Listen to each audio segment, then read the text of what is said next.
نو ستاسو څخه چې دلته یاست موږ به هڅه وکړو چې ستاسو ځینې پوښتنې واخلو. موږ د دې دپاره 30 دقیقې ځانګړې کړې دي.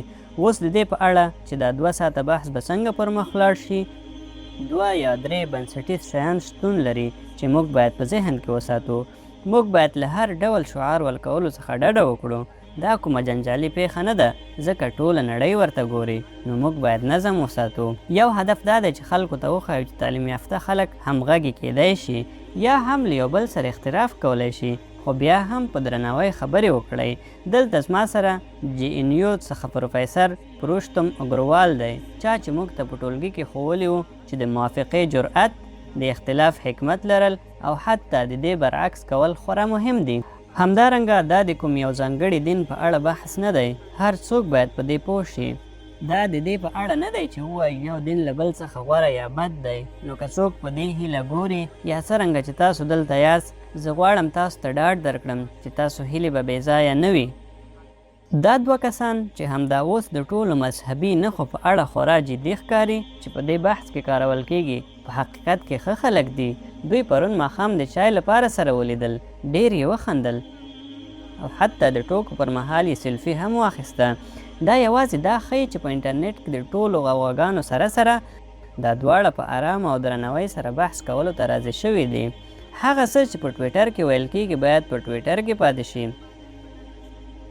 ایلن ماسک چې خلک ورته ایکس وایي، دوی شاید معرفي کولو ته اړتیا ونه لري، مګر یوازې د احتیاط لپاره، او ژورنالیزم هم موږ ته همدا درس راکوي. مفتي شمایل ندوي یو اسلامي عالم او ښوونکی دی.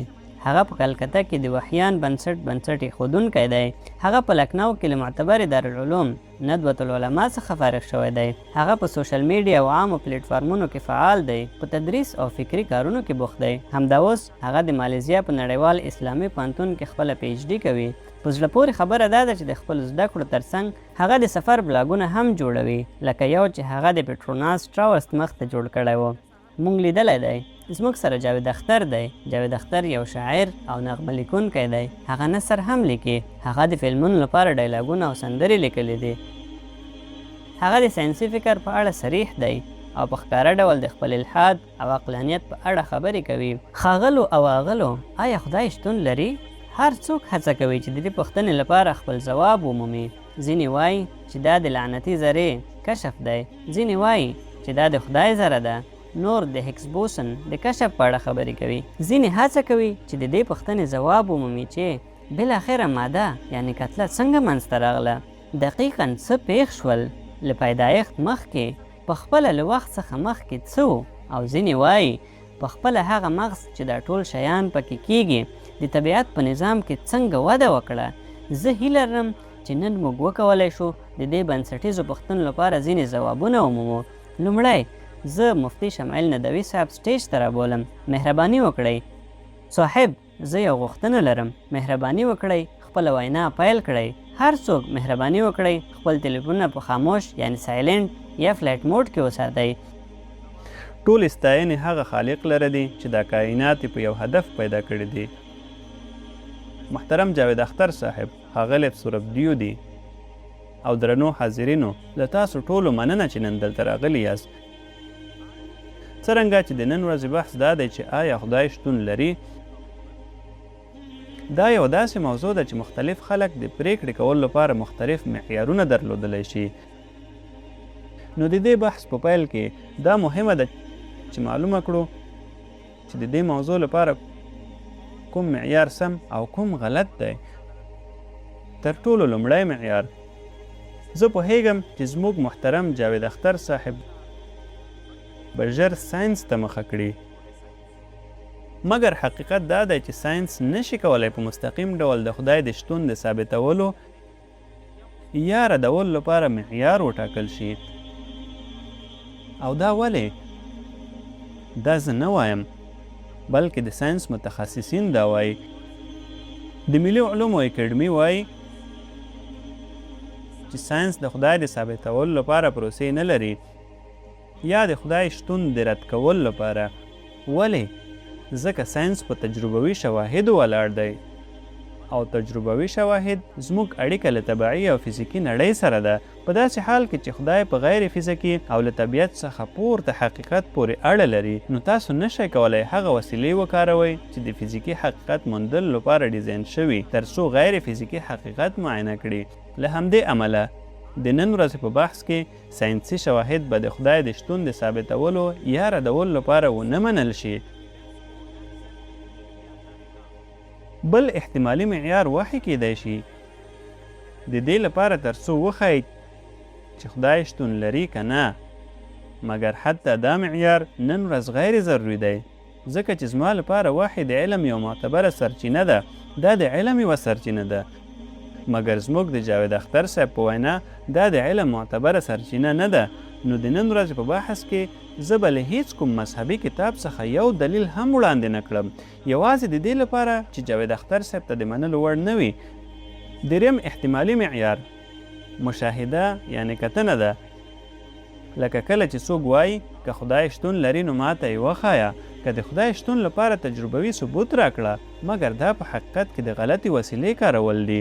دا داسې ده لکه جاوید صاحب چې له ما څخه وغواړي چې پلاستیک په فزیکي کشف کوونکي یعنې میټل ډیټیکټر باندې ومومم. پلاستیک نشي کشف کېدی، نو پلاستیک شتون نه لري؟ نه، تاسو غلطه وسیله کاروئ. دا وسیله د پلاستیک د کشفولو لپاره نه ده. له همدې امله زه فکر کوم چې د خدای د شتون لپاره د تجربوي شواهدو غوښتنه کول ماشومانه خبره ده، لکه 2 + 2 چې 4 کېږي. د دې د منطقي ردولو لپاره هیڅ لاره نشته. نو پایله دا ده چې ښاغلی سورب هم یو باشعوره موجود دی. آیا دا یو ناڅرګند دلیل دی که یو حتمي؟ دا یو حتمي دلیل دی، د ورځې په څیر روښانه، لکه 2 + 2 چې 4 کېږي. د دې د منطقي ردولو لپاره هیڅ لاره نشته. که جاوید اختر صاحب له کوم روښانه منطقي ثبوت سره راشي چې ثابت کړي خدای شتون نه لري، زه به په ښکاره توګه ووایم، زه په هغه ثبوت ومنم او په جدي توګه پرې غور وکړم. مګر په ورته وخت کې زه دا خبره کوم چې هیڅ څوک یو حتمي دلیل د خدای په نشتون باندې نشي وړاندې کولی. موږ به استدلالونه وړاندې کړو، قوي او منطقي، داسې کلک استدلالونه چې ټول الحادي نړۍ یې نشي ردولی. اوس راځئ چې د یو مثال په اړه فکر وکړو. د هر چا لپاره یو ساده سیناریو. زه او ته په دې جلا شوي ټاپو کې یو، لکه داسې یو ځای چې مخکې هیڅ څوک ورغلی نه وي. کله چې موږ روان یو، ناڅاپه تاسو هلته یو ګلابي بال یعنې توپ په ځمکه پروت وینئ. لومړۍ پوښتنه چې ستاسو ذهن ته راځي دا ده چې دا بال دلته ولې ده؟ دا دلته څنګه راغی؟ ولې ګلابي ده؟ دا هر بل رنګ کېدی شو، سمه ده؟ او ولې دا ډول شکل لري؟ دا په بل ډول هم جوړېدی شو. تاسو به فکر وکړئ چې یو چا باید دا بال د دې ځانګړتیاو سره جوړ کړی وي او دلته یې پریښی وي، ځکه چې تاسو پوهیږئ دا بال د یو دلیل لپاره شتون دی. دا ضروري نه ده، دا ممکن شتون درلودی یا ممکن نه، او که چیرې شتون لرلی نو باید چې کوم بل شکل یا بل رنګ یې اخیستی وی. اوس د دې بال پراخول جاري وساتئ، پراخ یې کړئ تر هغه چې دا د کائنات په اندازه شي. ما ته ووایاست آیا پوښتنه یوازې د اندازې په غټېدو سره بدلیږي؟ بالکل نه، پوښتنه لا هم پاتې ده، دا کائنات له کومه راغلی؟ د دې ځانګړتیاو سره دا له کومه راغلی؟ دا ولې راغلی؟ چا جوړ کړي؟ دا پوښتنې به لا هم پر ځای وي. مګر دا پوښتنه که موږ ښاغلی جاوید اختر که تاسو له دې کسانو وپوښتئ، دا ځکه چې دوی نړیلید الحادي دی، نه یوازې د دوی بلکې د هر هغه چا چې الحادي نړیلید لري. که تاسو له دوی څخه وپوښتئ چې کائنات له کومه راغلی، د دوی ځواب به یا د ناپوهۍ پر بنسټ دلیل وي یا متعصب ډوګماټیک ځواب. دوی به ووایي زه نه پوهیږم چې دا له کومه راغلی، نو خدای شتون نه لري، دا د ناپوهۍ دلیل دی.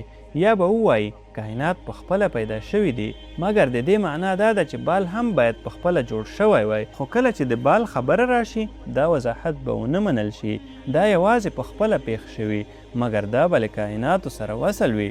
موږ کولی شو دې ته په نورو ټکو کې ډوګما یعنې عقیده پرته له ثبوته هم ووایو. بله خبره دا ده چې زموږ جاوید اختر چې خامخا د خالیګاو د خدای یعنې ګاډ آف ګیفټس مثال ورکوي، هغه ورته اشاره کوي چې پخوا به کله چې تندر پریوت خلکو به یو خدای ملامتو، او کله به چې باران وشو دوی به بل خدای ملامتو. دوی هیڅ حقیقي ثبوت نه درلود. دا زموږ نړیلید نه دی، ځکه یوازې د طبیعي پدیدو پروسه پوهېدل د خدای شتون نه ثابتوي، دا شتون نه لري. انشاءالله په دې اړه به وروسته نورې خبرې وکړم. تاسو به وګورئ او زه تمه لرم چې زموږ محترم جاوید اختر صاحب به هم ځینې احساساتي دلیلونه وړاندې کړي، کوم چې په حقیقت کې د حقیقت پریکړې کولو پر مهال منطقي تېروتنې دي. د مثال په توګه هغه ښایي ووایي که خدای شتون لري نو شر ولې شتون لري، مګر زه وایم د شر شتون په حقیقت کې د خدای د شتون لپاره یو دلیل دی، ځکه که خدای شتون لري نو موږ ټول هغه ته ځواب ورکوونکي یو، او که موږ ځواب ورکوونکي یو نو احتساب شر باید شتون ولري. پرته له دې موږ نشو کولی ځواب ورکوونکي وګرځول شو، او که موږ ځواب ورکوونکي نه یو نو موږ به له ښاغلي جاوید اختر صاحب څخه وپوښتو موږ ته ووایه په دې نړۍ کې کړاوونه او تکلیفونه ولې دي؟ که خدای شتون نه لري نو بیا ولې تکلیف شتون لري؟ د هغه خلکو د احساساتو په اړه څه چې د تکلیف له زغملو وروسته د غچ اخیستو اړتیا احساسوي او بیا یوازې له دې نړۍ څخه ځي. اوس بیرته هماغه مثال ته راګرځو. که څوک له ما څخه پوښتنه وکړي چې دا بال یا دا پراخ شوی بال چا جوړ کړی، زه به دا ځکه ووایم چې کائنات او هر څه چې په دې کې ممکنه دي، نو ښکاره ده چې دا کائنات ممکنه دي، او که کوم شی ممکن الوجود نه وي زه به له تاسو وغواړم چې ما ته وښایئ چې په کائنات کې په دقیق ډول څه شی داسې نه دي. راځئ چې له یوې شیبې لپاره په دې اړه فکر وکړو او په خپله یې وګورو، او څرنګه چې ممکنه شیان شتون لري د فیلسوفانو د اصطلاح له مخې موږ بالاخره د واجب الوجود یعنی ضروري وجود مفهوم ته رسیږو. دا د هغه ضروري وجود په اړه دی چې نه شتون یې ناممکن دی، ځکه چې که هغه شتون نه درلودی نو بل هیڅ شي به شتون نه درلود. هغه ټول ممکن الوجود شیان په هغه پورې اړه لري. بیا هغه وجود چا پیدا کړ؟ د هغه علت څه دی؟ او همداسې بې پایه دوام ورکړی. دې ته موږ تسلسل وایو چې یوه منطقي تېروتنه ده. لا یتناهي یعنې بې پایه‌توب ممکن دی. د مثال په توګه عددونه تاسو کولی شئ 1 2 3 او همداسې نورو ته شمیرل جاري وساتئ. عددونه بې پایه دي. زه په تصوري ډول خبرې نه کوم، په حقیقت کې په عملي ډول ثابته کړئ چې آیا د علتونو بې پایه لړۍ ممکنه ده که نه. که ممکنه وي موږ به یې ومنو، یو مثال ورکړئ، او که دا ممکنه نه وي نو یوازې یو انتخاب پاتې کیږي، کوم چې موږ ورته واجب الوجوب وایو. یو واجب الوجوب چې خپلواک دی، ځکه که دا په څه پورې تړلی وای نو دا به ضروري نه وای. یو خپلواک وجوب چې تلپاتې یعنی قدیم دی، که دا تلپاتې نه وي او پیل ولري نو دا په خپله ممکن الوجود دی. یو داسې وجود چې ځواکمن یعنی قوي دی، ځکه چې یو ممکن الوجود شی منځته راتللو لپاره قدرت ته اړتیا لري. یو داسې وجود چې هغه هوښیار او پوهه دی، ځکه کائنات په دقیق ډول د ځانګړو بڼو او د طبیعت د قوانینو سره سم کار کوي. مننه صاحب. زه غواړم له ښاغلي جاوید اختر څخه هیله وکړم چې خبرې وکړي. آیا تاسو غواړئ چې د ناستې په حال کې خبرې وکړئ؟ تر هر څه د مخه زه غواړم مفتي صاحب ته یو ښه خبر ورکړم. د ساینس په اړه زما پوهه ډیره محدوده ده، نو د هغې په اړه اندېښنه مه کوئ، مګر زه یو څه عقل لرم. وګورئ، د خدای په اړه نظر نوی نه دی. دا له پیړیو راهیسې شتون لري. ځینې مذهبونه 3000 یا 4000 کاله تاریخچه لري. کیدای شي دا زاړه وي، خو انسان د هوموسیپین په توګه له 10 څخه تر 12000 کلونو راهیسې شتون لري، او تل یو نه یو ډول مذهب موجود و. دا مذهبونه ناپوهانو نه و جوړ کړي.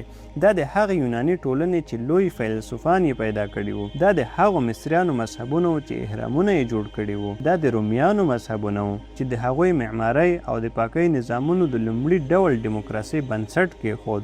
دا محدوده وه خو ډیموکراسي وه. دا مذهبونه هغو خلکو جوړ کړي وو، نو د هغوی خدایان لکه جوپیټر، را یا زیوس په دومره درناوی یادېدل لکه نن چې یو مذهبي سړی خپل خدای یادوي. مخکې له دې چې عیسویت راشي، په اروپا کې یو مذهب و چې جرمینیک مذهب ورته ویل کېدل. د هغه یو خدای، یوه ښځه، 2 زامن او یوه لور وه. کله چې عیسویت جرمني او اروپا ته ورسید، هغه خدای د هغه ښځه او ټوله کورنۍ یې ورکه شوه. نو که تاریخ ته وګورو، خدایان ډیر په زړه پورې دي. دوی هیڅ کله د تل لپاره نه پاتې کیږي، او هغه خلک چې پر دوی ایمان درلود تاسو شاید هغوی ناپوهه وبولئ، لکه هغوی چې په هیڅ نه پوهېدل. خو دا رښتیا نه ده. هغوی په خپل وخت کې ډیر تکړه او قابل خلک وو. هغوی په خپل وخت کې لوی کارونه کړي وو. هغوی فیلسوفان او ساینس پوهان وو. خو د هغوی مذهب څه شو؟ د هغوی خدای چیرته لاړ؟ نن سبا هغه خدایان چې خلک ورباندې باور لري بدل دي. تاسو ته دا څنګه معلومه ده چې له دومره کلونو وروسته به څه کیږي؟ کله چې موږ اروپا ته ګورو کلیساګانې خالی دي او ورسره حالت بدلیږي. تر هغه ځایه چې د مذهبونو خبره ده، هر مذهب له تاسو څخه یو شی غواړي، ایمان. خو په اصل کې ایمان څه شی دی؟ د ایمان او عقیدې ترمنځ توپیر څه دی؟ دا به ډېره احمقانه خبره وي چې څوک ووایي که خدای شته نو ماته یې وښایاست. دا یوازې ناپوهي ده. ما هیڅ کله شمالي قطب نه دی لیدلی، خو باور پرې لرم. هو، شمالي قطب شته. زه ولې دا باور لرم؟ ځکه که دا نړۍ شته نو سر یعنی پورته برخه هم باید ولري. ځینې خلک حتی هلته تللي هم دي. عام عقل ماته وایي چې دا رښتیا ده. هلته شواهد، شاهدان او دلیلونه شته. نو دا یوازې زما ایمان نه دی. اوس د ایمان او عقیدې ترمنځ توپیر دی. هر مذهب له تاسو څخه ایمان غواړي. ایمان په دې معنی چې هیڅ شاهد، هیڅ ثبوت، هیڅ دلیل او هیڅ منطق نشته، هیڅ نښه نشته، خو بیا هم تاسو یو شی منئ. دا ایمان دی. که نه نو دا عقیده یعنی باور ده. که چیرې کوم ثبوت یا شاهدان وای نو دا به عقیده وای. هغوی وایي لکه زه چې باور لرم شمالي قطب شته، زه یو څه ایمان لرم. ایمان دا ټول شرطونه له منځه وړي. نو حماقت څه شی دی؟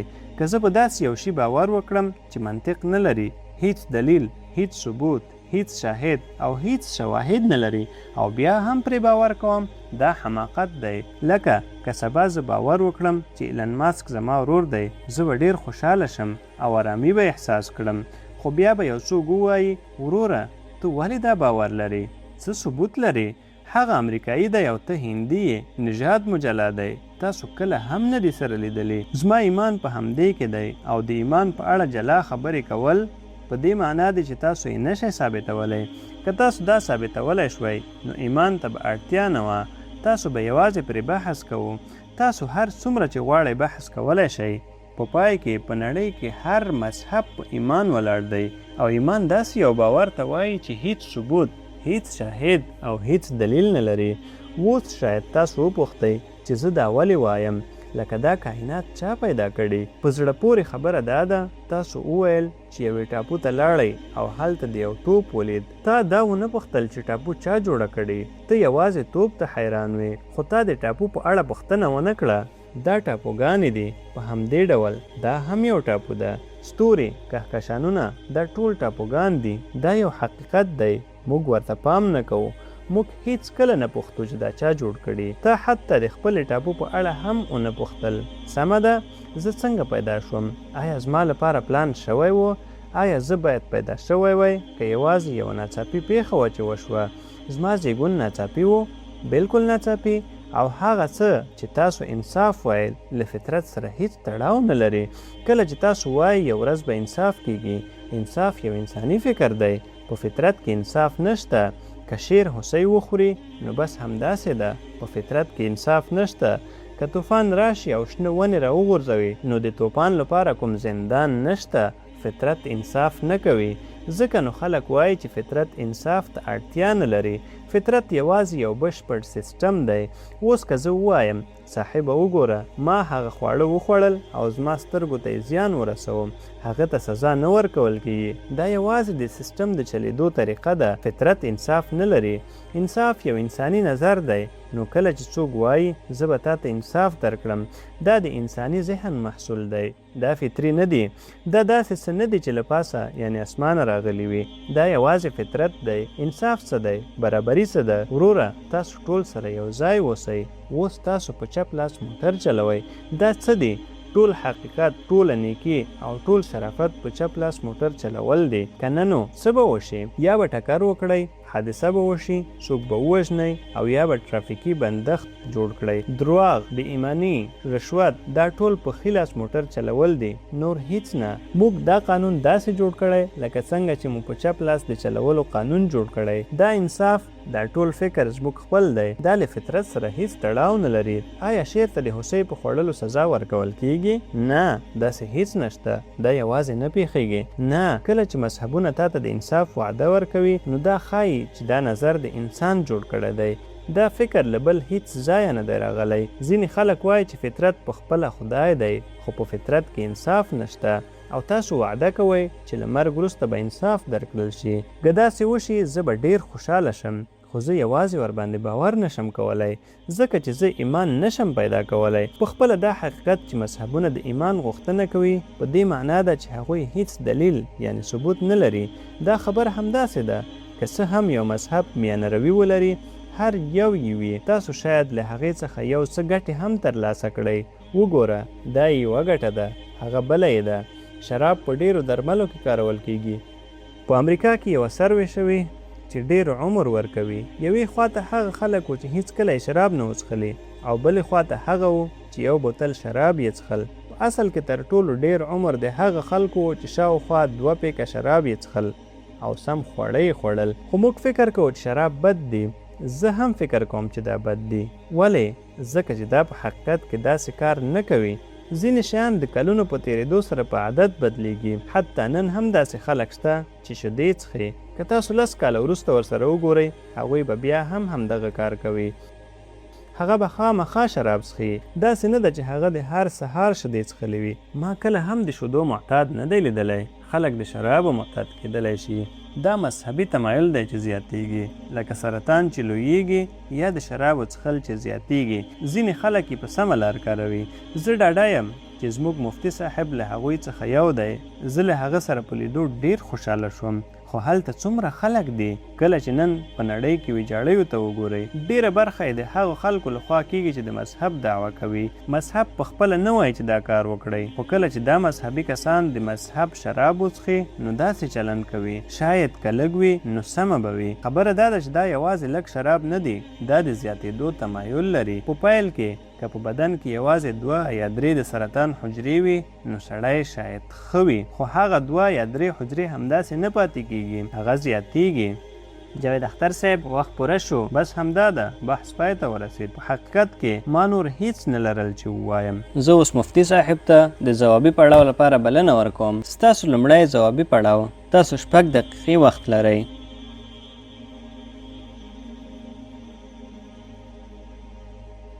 ډیره مننه جاوید صاحب. ستاسو د خبرو په اورېدو موږ ډیر څه احساس کړل. پوه شوې؟ موږ ترې خوند واخیست. سمه ده، اوس لږ څه. نو له منطقي پلوه په اصل کې څه وشول چې پرون موږ له مفتي صاحب او جاوید صاحب دواړو څخه هیله کړې وه چې ژبه باید ساده او اسانه وي تر څو هر څوک پرې پوه شي، او چیرته چې تاسو سخت ټکي کاروئ هیله ده چې هغه هم تشریح کړئ. مننه. لومړی دا چې زموږ محترم جاوید صاحب وویل چې خدای فانی دی او ډیر مذهبونه راغلي او تللی دي. ځینو جوپیټر خدای ګڼو او ځینو نورو بیا نور شیان. زه وایم هر هغه څوک چې یو ناپایداره یعنی حادث شی خدای ګڼي هغه غلط دی. هغه هیڅ خدای نه دی. خدای نه دی. موږ هڅه کوو چې واجب الوجوب ثابت کړو.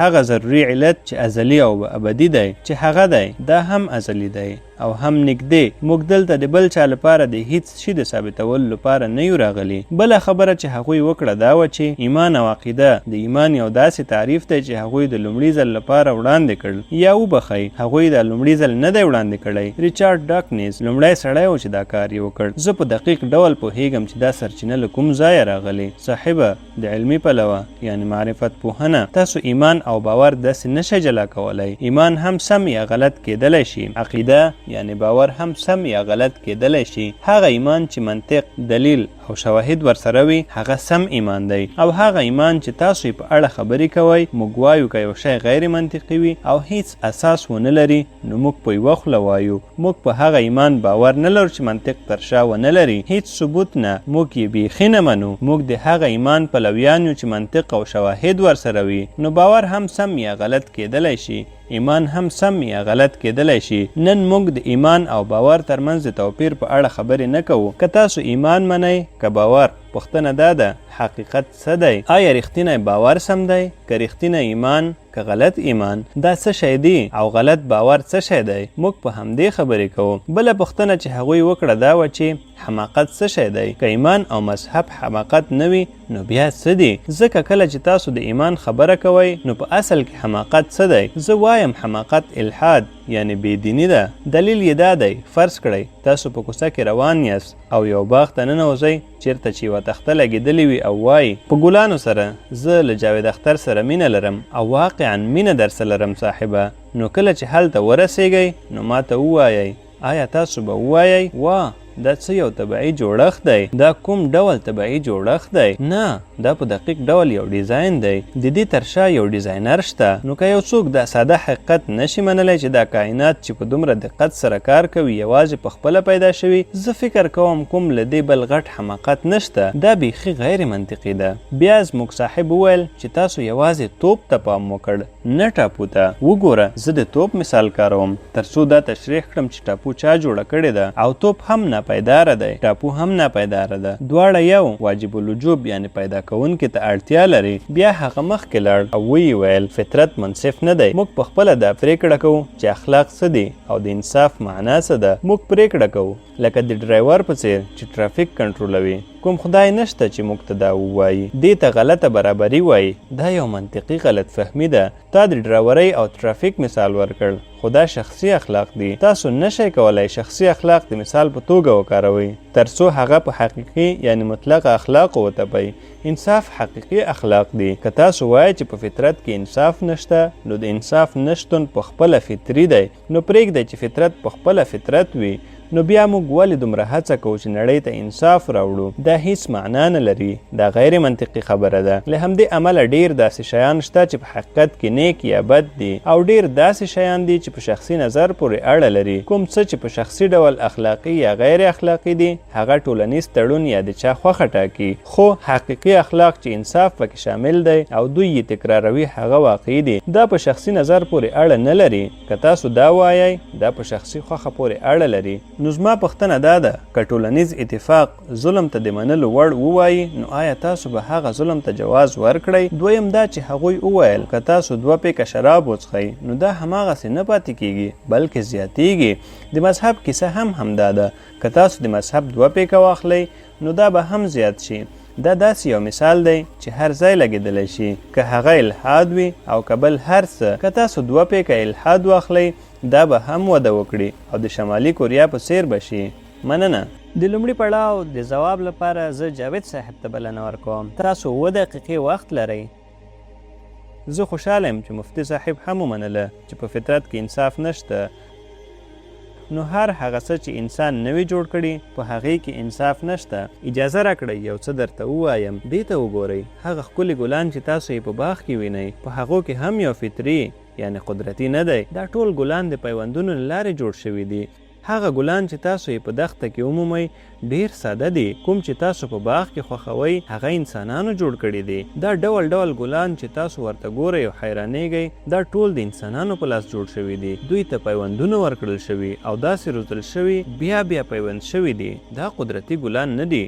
تاسو په هیڅ ځنګل کې داسې ګلابونه ونه مومئ. دا هر څه انسان جوړ کړي دي. انسانانو ډیر کار کړی دی. خو تا زما د یوې پوښتنې ځواب را نه کړ چې زه پرې خفه یم. ایمان څه شی دی او ته ولې له ما نه د ایمان غوښتنه کوې؟ ته خو منطقي یې، ته ټول حقایق لرې، ته ټول شواهد لرې، نو بیا ولې له ما نه ایمان غواړې؟ لکه وروره بس سر ټیټ کړه او پوښتنې مه کوه. هیڅ مذهب تا ته د ټولو پوښتنو اجازه نه درکوي. هغه وایي چې ډېرې پوښتنې مه کوه، ګنې حیران به شې.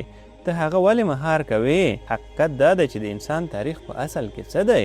دا په اصل کې داسې ده، په نړۍ کې 2 ډوله خلک دي. یو ډول هغه دي چې په پټو سترګو د خپلو غوښتنو پسې ځي. بل ډول هغه دي چې خپله ناپوهي یا غوښتنه ننګوي او ورسره جنګیږي او په دې پوهیږي چې په اصل کې څه روان دي. اوس هغه څه چې ته یې وایې، خلک به پخوا حیران وو چې کائنات څنګه جوړ شوي دي. هغوی په دې کې پاتې وو چې لمر څنګه دلته ډوبیږي او هلته راخیږي. خو ته تیار یې چې پرته له شاتګ څخه هر څه سمدستي ومنې. یوازې شاته مه ځه، هغه ته ورنږدې شه، ووایه ما له پوښتنو کولو څخه مه منع کوه. لکه دا طاقت له کوم ځایه راغلی دی؟ دا طاقت تل و او تل به وي. نو آیا ته په کائناتو باور لرې؟ ستونزه څه ده؟ یو ګام مخکې ځې که درېږې. موږ په حقیقت کې نه پوهیږو چې دا تل دلته وو که نه، او دا ویل چې موږ نه پوهیږو یو په زړه پورې کار دی. د نړۍ ټول مذهبونه د هر څه د پوهېدو دعوه کوي چې نړۍ څنګه پیدا شوه، څنګه به ختمه شي، له مرګ وروسته څه کیږي. هغوی دا ټوله پوهه لري. پخوا هیڅ چا د ډایناسورانو په اړه پوهه نه لرله، هیڅ چاته یې پته نه وه. د نړۍ په هیڅ مذهبي کتاب کې د ډایناسورانو ذکر نشته، خو هغوی د کائناتو جوړولو په اړه نور هر څه تشریح کوي. دا 4 اسانه درسونه او نور هر څه معلوم دي. هر څوک چې فکر کوي په هر څه پوهیږي، هغه په غلطه دی. موږ باید دومره عاجزي ولرو چې ومنو چې ډیر داسې شیان شته چې موږ پرې نه پوهیږو. خو یوازې د هغو خلکو عبادت یعنی پیروي مه کوئ، د خپل انا یعنی غرور عبادت مه کوئ. پر ځای یې هڅه وکړئ چې په شیانو پوه شئ. هغه نړۍ چې تاسو همدا اوس پکې ناست یاست، دا تالار، برېښنا، مایکروفون، هغه الوتکه چې تاسو پکې راغلی یاست، هغه موټر چې تاسو پکې دلته راغلی، دا ټول د هغه خلکو لخوا جوړ شوي چې پوښتنې یې کړې وې. نننۍ نړۍ چې تاسو پکې په آرامۍ سره ژوند کوئ، د هغه خلکو لخوا جوړه شوې چې پوښتنې یې کولې. هغوی دا کار وکړ او په هر پړاو کې دا پوښتنې ممنوع یعنی بدې ګڼل کېدې. هغوی ته به غلط ویل کېدل. یوازې تاریخونه وګورئ.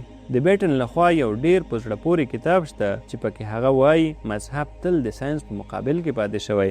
او عجیبه خبره دا ده چې هغوی حتی د بخار د انجن په مقابل کې هم وو. واتیکان د هغه په ضد فتواوې ورکړې وې. نو حتی اوس هم کله چې په امریکا کې د اخی اړخي یعنی مذهبي سختدریزې واک ته رسیږي، هغوی هڅه کوي چې د انسان په بدن تحقیق بند کړي. هغوی اجازه نه ورکوي. جمهوریت غوښتونکي ریپبلیکنز به اجازه ورنکړي چې دا کار وشي. ای سړیه، ته ولې دومره ډارېږې؟ یو وخت و چې دا ټول مذهبي خلک ډیر خفه وو، ځکه چې یو څه هڅه کوله چې خلک یوازې د انسان په توګه وروزي. که هغه داسې کول غواړي نو څه ستونزه ده؟ ولې ډار؟ او دا ټول څه چې ته یې اوس وایې لکه دا چې ناممکن دي، دا څنګه وشول؟ دا ماته یوه کیسه را یادوي. کله چې زه په 4م ټولګي کې وم، په ریاضي کې ډیر کمزوری وم، نو هغوی ماته یو ښوونکی وټاکه. هغه ماته 1 2 3 4 5 6 وښودل. مفتي صاحب، زه به هغه ورځ هیڅ کله هیره نه کړم. هغه ورځ چې هغه ماته د 1.5 او 3 برخو معنا تشریح کړه، ما داسې احساس وکړ لکه سر مې چې چوي. دا سړی وایي یوازې د تګ په وخت کې دیوال ته ننوځه. نن زه په هغه پورې خاندم. نو هغه شیان چې همدا اوس تاسو له فهم یعنی پوهې څخه بیخي پورته دي او تاسو یې په لیدلو حیرانیږئ، یو وخت به راشي چې هغوی به عادي ښکاري. او دا یوازې د انسان په توګه یو حقیقت دی. د ټولو پریکړو په کولو کې دومره بیړه مه کوئ. لږه عاجزي وکړئ او ومنئ، موږ په حقیقت کې نه پوهیږو چې دلته د څه په اړه خبرې کوو. کائنات په اصل کې تر کومه ځایه غځېدلي دي، کله شروع شول او تر کومه به وي، موږ نه پوهیږو. تا لا د مخه پریکړه وکړه چې دا کله شروع شول. ستاسو په وینا دا شاوخوا 14 میلیارده کاله زاړه دي، خو له هغې څخه مخکې چې موږ پرې پوهیږو زرګونه، میلیاردونه او ټریلیونونه کلونه تیر شوي. خدای څه کول؟ یوازې په آرامه ناست و او داسې انګي یعنی اسویلي ایستل. بیا ورته یو فکر راغی، راځه چې یو څه وکړو، وخت به ژر تیر شي. د کائناتو په اړه فکر وکړه. دا خو تل دلته و، سمه ده، خو کائنات تل نه و، دا جوړ شوی دی. نو له دې مخکې هلته څه و؟ د هغې مقصد څه و؟ عجیبه ښکاري، سمه ده، خو دا ساده ده. دا هغه شیان دي چې موږ د وخت په تېرېدو سره ورو ورو پرې پوه شوي یو. که 2.5 کاله وړاندې یو چا درته ویلی وای چې په اصل کې هلته څه و، آیا تا به باور کړی وای؟ او له هغه وخته راهیسې موږ یوازې هغه څه منلي چې په هغه وخت کې ویل شوي وو. خو اوس هر څه بدلیږي، مسلې حل کیږي. حتی اوس هم ساينس یا هیڅ فیلسوف دا دعوه نه کوي چې موږ په هر څه پوهیږو. پر ځای یې دا موږ ته ښایي چې د هغه څه په پرتله چې موږ یې فکر کوو، موږ څومره لږ پوهیږو. نو راځئ چې خپلې عقیدې وننګوو او له مختلفو زاویو ورته وګورو. ډیره مننه. زه اوس بیا مفتي صاحب ته د بحث 2م پړاو ته بلنه ورکوم. تاسو بیا 2 دقیقې وخت لرئ. مننه. ښاغلی جاوید اختر پرله پسې پوښتنه کوي، ایمان څه معنا لري؟ موږ ته ووایئ چې ایمان څه ته وایي. ما لا د مخه تشریح کړه. دا سم هم کیدای شي او غلط هم. سمه ده، نن موږ د ایمان په اړه خبرې نه کوو، موږ د حقیقت په اړه خبرې کوو. آیا دا حقیقت دی چې خدای شته که نه؟ کوم یو یې رښتیا دي؟ ته ورته ایمان وایه که باور؟ دا زما کار نه دی. بیا تا وویل چې د پوښتنو کول مذهب بندوي.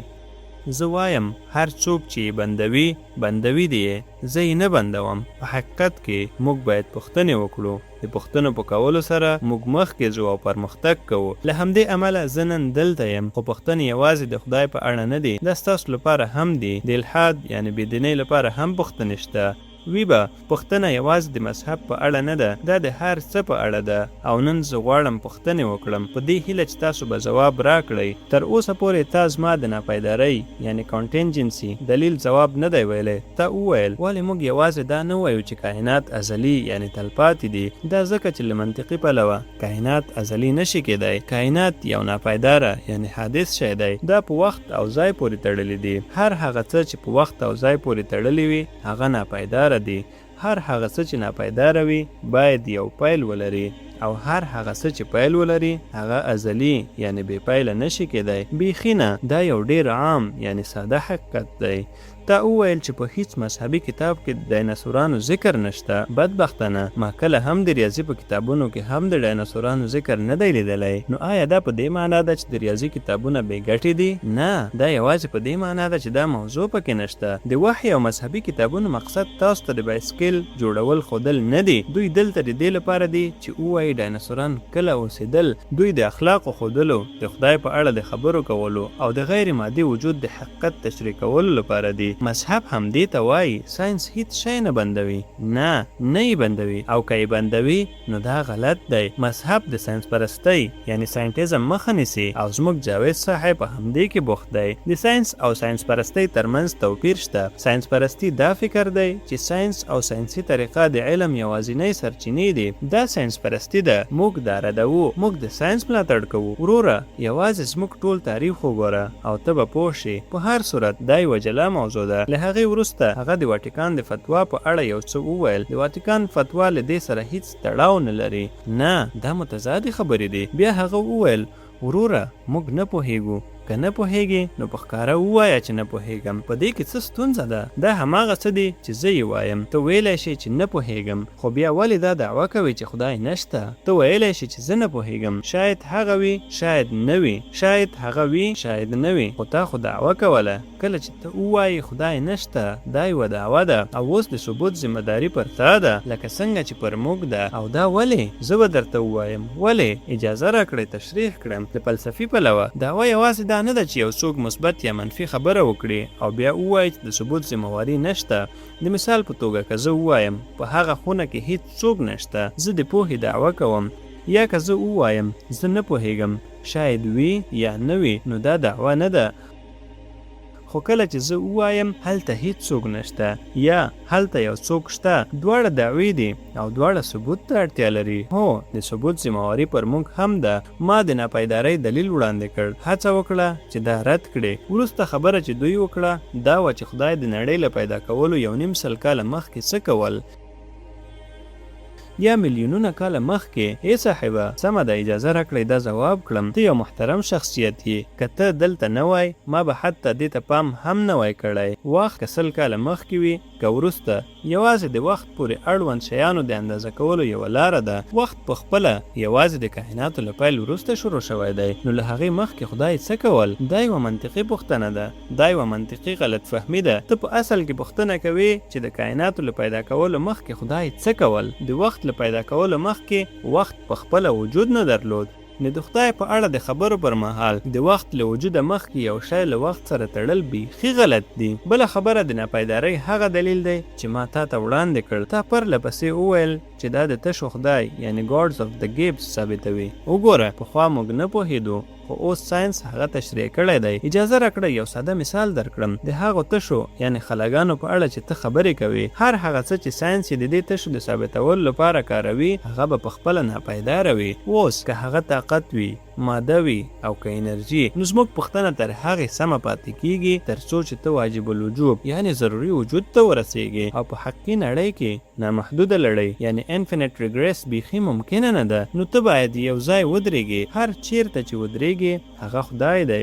بله خبره، تا وپوښتل چې ما څه ویل؟ کومه نقطه؟ هو همدا اوس. هر چیرته چې ودرېږي هغه خدای دی. په هر صورت څرنګه چې د وخت خبره راغله د تشو خدای وبخه، یا یې د یو مثال په توګه واخله. یو موټر دی. یو سړي پام وکړ چې د موټر ټایرونه ډیر په ترتیب سره لګول شوي دي په سمه نښه. وګوره چې پاور سټرینګ په څومره ښه ځای کې دی، سیټونه څومره په ښکلي ډول ډیزاین شوي، او دا موټر څومره په دقت سره کار کوي. یو چا خامخا دا جوړ کړی دی. یو چا جوړ کړی.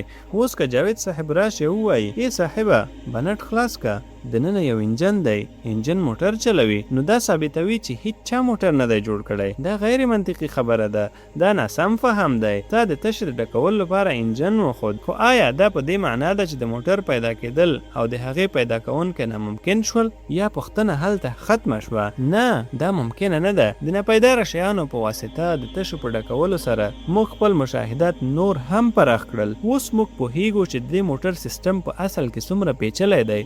موږ فکر کوو چې دا ساده دی، خو اوس چې پیچلتیا نور هم ښکاره شوه. موږ اوس نور هم ډاډه یو چې یو چا خامخا دا موټر جوړ کړی دی. کائنات هم همدا کیسه لري. ساینس به تل د مادي نړۍ په اساس تشې ډکوي، ځکه چې مادي شواهد د مادي نړۍ پورې تړلي دي. کله چې د ساینس خبره راشي، ته هیڅکله ما بعد الطبیعتي یعنی روحاني حقیقت نشي ثابتولی. دا داسې دي لکه غلط اوزار چې کاروي. دا داسې دي لکه په میټل ډیټیکټر یعنی فلز لټونکي باندې چې پلاستیک لټوي چې ښکاره ده کار نه کوي. مننه. هو، دا د بحث دویم پړاو دی. 7 دقیقې. لومړی اجازه راکړئ له تا وپوښتم. تا وویل کله چې کائنات نه و نو وخت نه و، هیڅ شی نه و. دا څنګه کیدای شي؟ خدای خو موجود و، نو لږ تر لږه یو وجود خو و، د خدای وجود. که خدای و نو وخت هم باید موجود وای. داسې نه وه چې هیڅ شی نه و، خدای هلته و. اوس تا وویل صاحبه ته یې ثابت کړه. تا سره زما خواته هم منطق شته. دا زما کار نه دی چې ثابت کړم خدای شته. برټن نډرسل یو ډېر ښه څه ویلي دي. که زه دعوا وکړم چې یو چاینک د مریخ په شاوخوا کې چورلی، نو دا ستاسو کار نه دی چې ثابت کړئ. هلته هیڅ شی نشته. دا زما کار دی، ځکه چې دعوا ما کړې ده. مذهبي خلک هغه دي چې وایي خدای شته.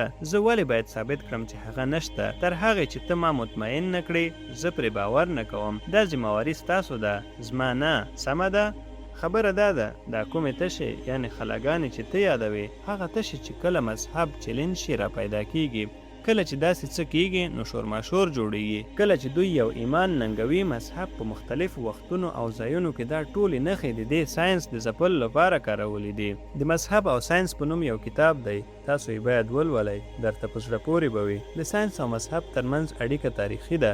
اوس راځئ فکر وکړو، دا چې مذهب او په خدای باور په اصل کې انسان ښه کوي، نو یو کار وکړه، د نړۍ نقشه واخله او هغه ځایونه په نښه کړه چیرته چې مذهب ډیر حاکم دی. که هغه لاتین امریکا وي، منځنی ختیځ وي، لرې ختیځ وي، یا د هند هغه برخې چیرته چې مذهب لوی رول لري، هغه نقشه یوې خواته کېږده. اوس بله نقشه واخله او هغه ځایونه په نښه کړه چیرته چې بې انصافي، جبر، د ښځو د حقونو تر پښو لاندې کول او ظلم وي، او چیرته چې دیکتاتوري وي، دا به کټ مټ هماغه نقشه وي. نو ماته ووایه، د خدای د دې نامنهاده طریقې یعنی جادو ګټه څه ده؟ ته حتی په کوڅه کې د یوې کوچنۍ دوا د خرڅولو چلونه هم تشریح کولی شي، خو دې جادو هیڅ څوک نه دی ژغورلی. دا هر څه، دا ټول هیوادونه خراب شوي دي، ټولنې خرابې شوي دي، او دوی دا ټول ظلمونه د خدای په نوم کوي. دوی غلط کار کوي که دوی سم کار کوي. زه له دې سره څه کار لرم؟ ته پوهېدلی شي چې دا څنګه کارول کیږي. شاید تا یو ځل د شرابو یو بوتل لیدلی وي، هغه سور وي، یو ډول ځلا او ښکلی ډیزاین لري. دا څنګه یو څوک خرابوي؟ دا د کارولو طریقه ده چې غلطه ده. له همدې امله ته ترې کرکه لري، د هغې کارول غلط دي. دا ټول فکر غلط دی او تل داسې و. یوازې د انسان تاریخ وګورئ، نن هند وګورئ، نړۍ وګورئ، څه روان دي. ته دا څنګه کاروي؟ آیا مذهبي خلک منصف دي؟ دوی خو هغه دي چې په خپلو خدایانو باور لري. هغوی کوم ډول خلک دي؟ هغوی نورو ته انصاف ورکوي، هغوی ښه انسانان جوړیږي. نو د دې دوا ګټه څه ده؟ ښه، که دا واقعا ګټوره وي نو زه به یې وکاروم. زه د دې دوا هیڅ ګټه نه وینم. ما ته د یو بل څه ویلو احساس کیږي. که یو څوک مذهبي وي او ښه سړی وي، زه ورته ډېر احترام لرم، ځکه زه فکر کوم چې د یو مذهبي سړي لپاره ښه کېدل زما په پرتله ډېر ګران کار دی. وروره، یو حد شته، ته دومره ځغستلی شي خو له دې زیات نه. ته دومره وزن پورته کولی شي خو له دې زیات نه. ته تر دې ځایه لیدلی شي خو له دې اخوا نه. په همدې ډول عقل وایي چې تاسو د نیکو کارونو لپاره هم یوه کوټه یعنې اندازه لرئ. اوس که ته سهار د عبادت ځای ته لاړ شي او دعا وکړې، کله چې بهر راوځې ته داسې احساس کوې چې یو لوی کار دې کړی دی. خو ستاسو د نیکو کارونو د کوټې یوه لویه برخه هلته کارول شوې وي چې په اصل کې به بل هیڅ چاته ګټه ونه رسوي. زه نه ځم، نو بل څوک باید وږو ته ډوډۍ ورکړي یا له یوې کونډې سره مرسته وکړي. زه باید خپله کوټه څنګه وکاروم؟ ته خپله کاروه. دا ټول مذهبي خلک په کوټه کې خپل وخت په بیخي بې ګټې شیانو ضایع کوي. خو که بیا هم په تا کې لږ شرافت پاتې وي، نو وروره تا ته سلام کوم. کوم څه چې ماته ډیر خوښ شول هغه دا دی چې دواړه پوهان وخت احترام لري او خپل دلیلونه او ویناګانې له وخته مخکې خلاصوي. دا د دې بحث دویم پړاو پای ته رسوي. اوس د ځوابي پړاو وخت دی او له هغې وروسته د پوښتنو وخت دی. نه صاحبه، ستاسو دلیلونه خلاص شول. په کور کې موږ په ښوونځي کې د پرمچند کیسه د پنج پرمیشور لولو. دلته دا لیکل شوي دي. اندېښنه مه کوئ، زه به اجازه ورنه کړم چې کوم پړاو در باندې تیر شي. راتلونکي ځوابي پړاو د مفتي شمایل ندوي لپاره دی. دلته اصل ستونزه دا ده چې جاوید صاحب د خدای په اړه روښانه تصور نه لري. هغه وویل چې خدای له کائناتو مخکې و نو باید وخت هم موجود وای. یعنی خدای د وخت برخه ده، خو موږ په هغه خدای باور لرو چې واجب الوجوب دی او دا ضروري ده چې هغه د وخت څخه پورته یعنی بې وخته وي، ځکه چې هغه په خپله د وخت پیدا کوونکی دی. کله چې هغه وخت پیدا کړ نو هغه په خپله څنګه په هغې کې مقید یعنی بند کیدی شي. کله چې هغه ځای یعنی سپیس پیدا کړ نو هغه څنګه د ځای دننه کیدی شي. که وخت او ځای لا د مخه د هغه لخوا محدود شوي وي نو بیا هغه په اصل کې څه پیدا کړل؟ نو دا پوښتنه چې که خدای و نو وخت هم باید وای بیخي غلطه ده. هیڅ کله نه. موږ په وخت پورې تړلی یو، نه خدای. موږ د مادي نړۍ سره تړاو لرو. هغه د مابعد طبیعت یعنی روحاني حقیقت دی.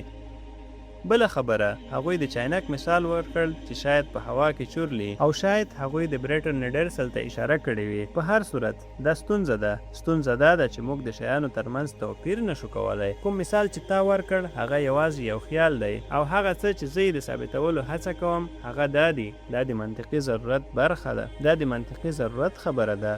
که غواړئ تصور وکړئ نو وړاندې لاړ شئ او د هر څه تصور وکړئ. په مشترکي ګلابي فیلان او یونیکورن یو ښکر لرونکی اسونه هم کیدای شي. دا کار وکړئ. دا پر کائنات څه اغیزه یا فرق لري؟ تاسې په دې سره منطقي ضرورت نشئ ثابتولی. زه د لومړي علت یعنی بنسټیز لامل په اړه خبرې کوم. هغه واجب الوجوب یعنی لازمي موجود چې پرته له هغې د دې کائناتو شتون ناممکن دی. د ساینس او مذهب د ننګونو په اړه نورې خبرې زموږ موضوع نه ده. که زه په دې اړه خبرې پیل کړم نو خپل وخت به ضایع کړم، ځکه چې موږ دلته د مذهب په اړه د بحث لپاره نه یو راغلي. ساینس او مذهب په ځانګړي ډول زه او موږ لږ تر لږه یو نړۍ لید په پټو سترګو د ساینس پیروي نه کوي. دا پر ساینسیزم یعنی ساینس پالنه نیوکه کوي. ما لا د مخه تشریح کړه چې ولې. بله خبره چې دوی وکړه دا وه چې د نړۍ نقشه واخلئ، د دوو جلا ځایونو نقشې راواخلئ.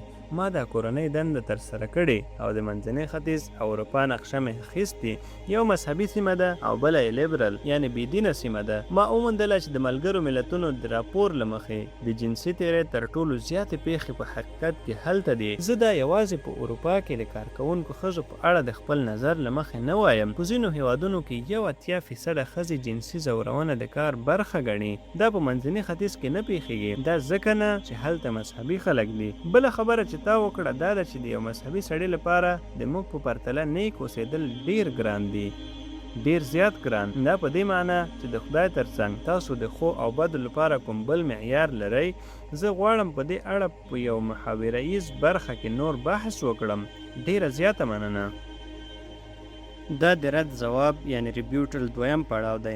تاسو 15 دقیقې وخت لرئ او بیا به موږ جدي پوښتنو او ګرویږنو یعنی کراس ایکسامینیشن ته لاړ شو.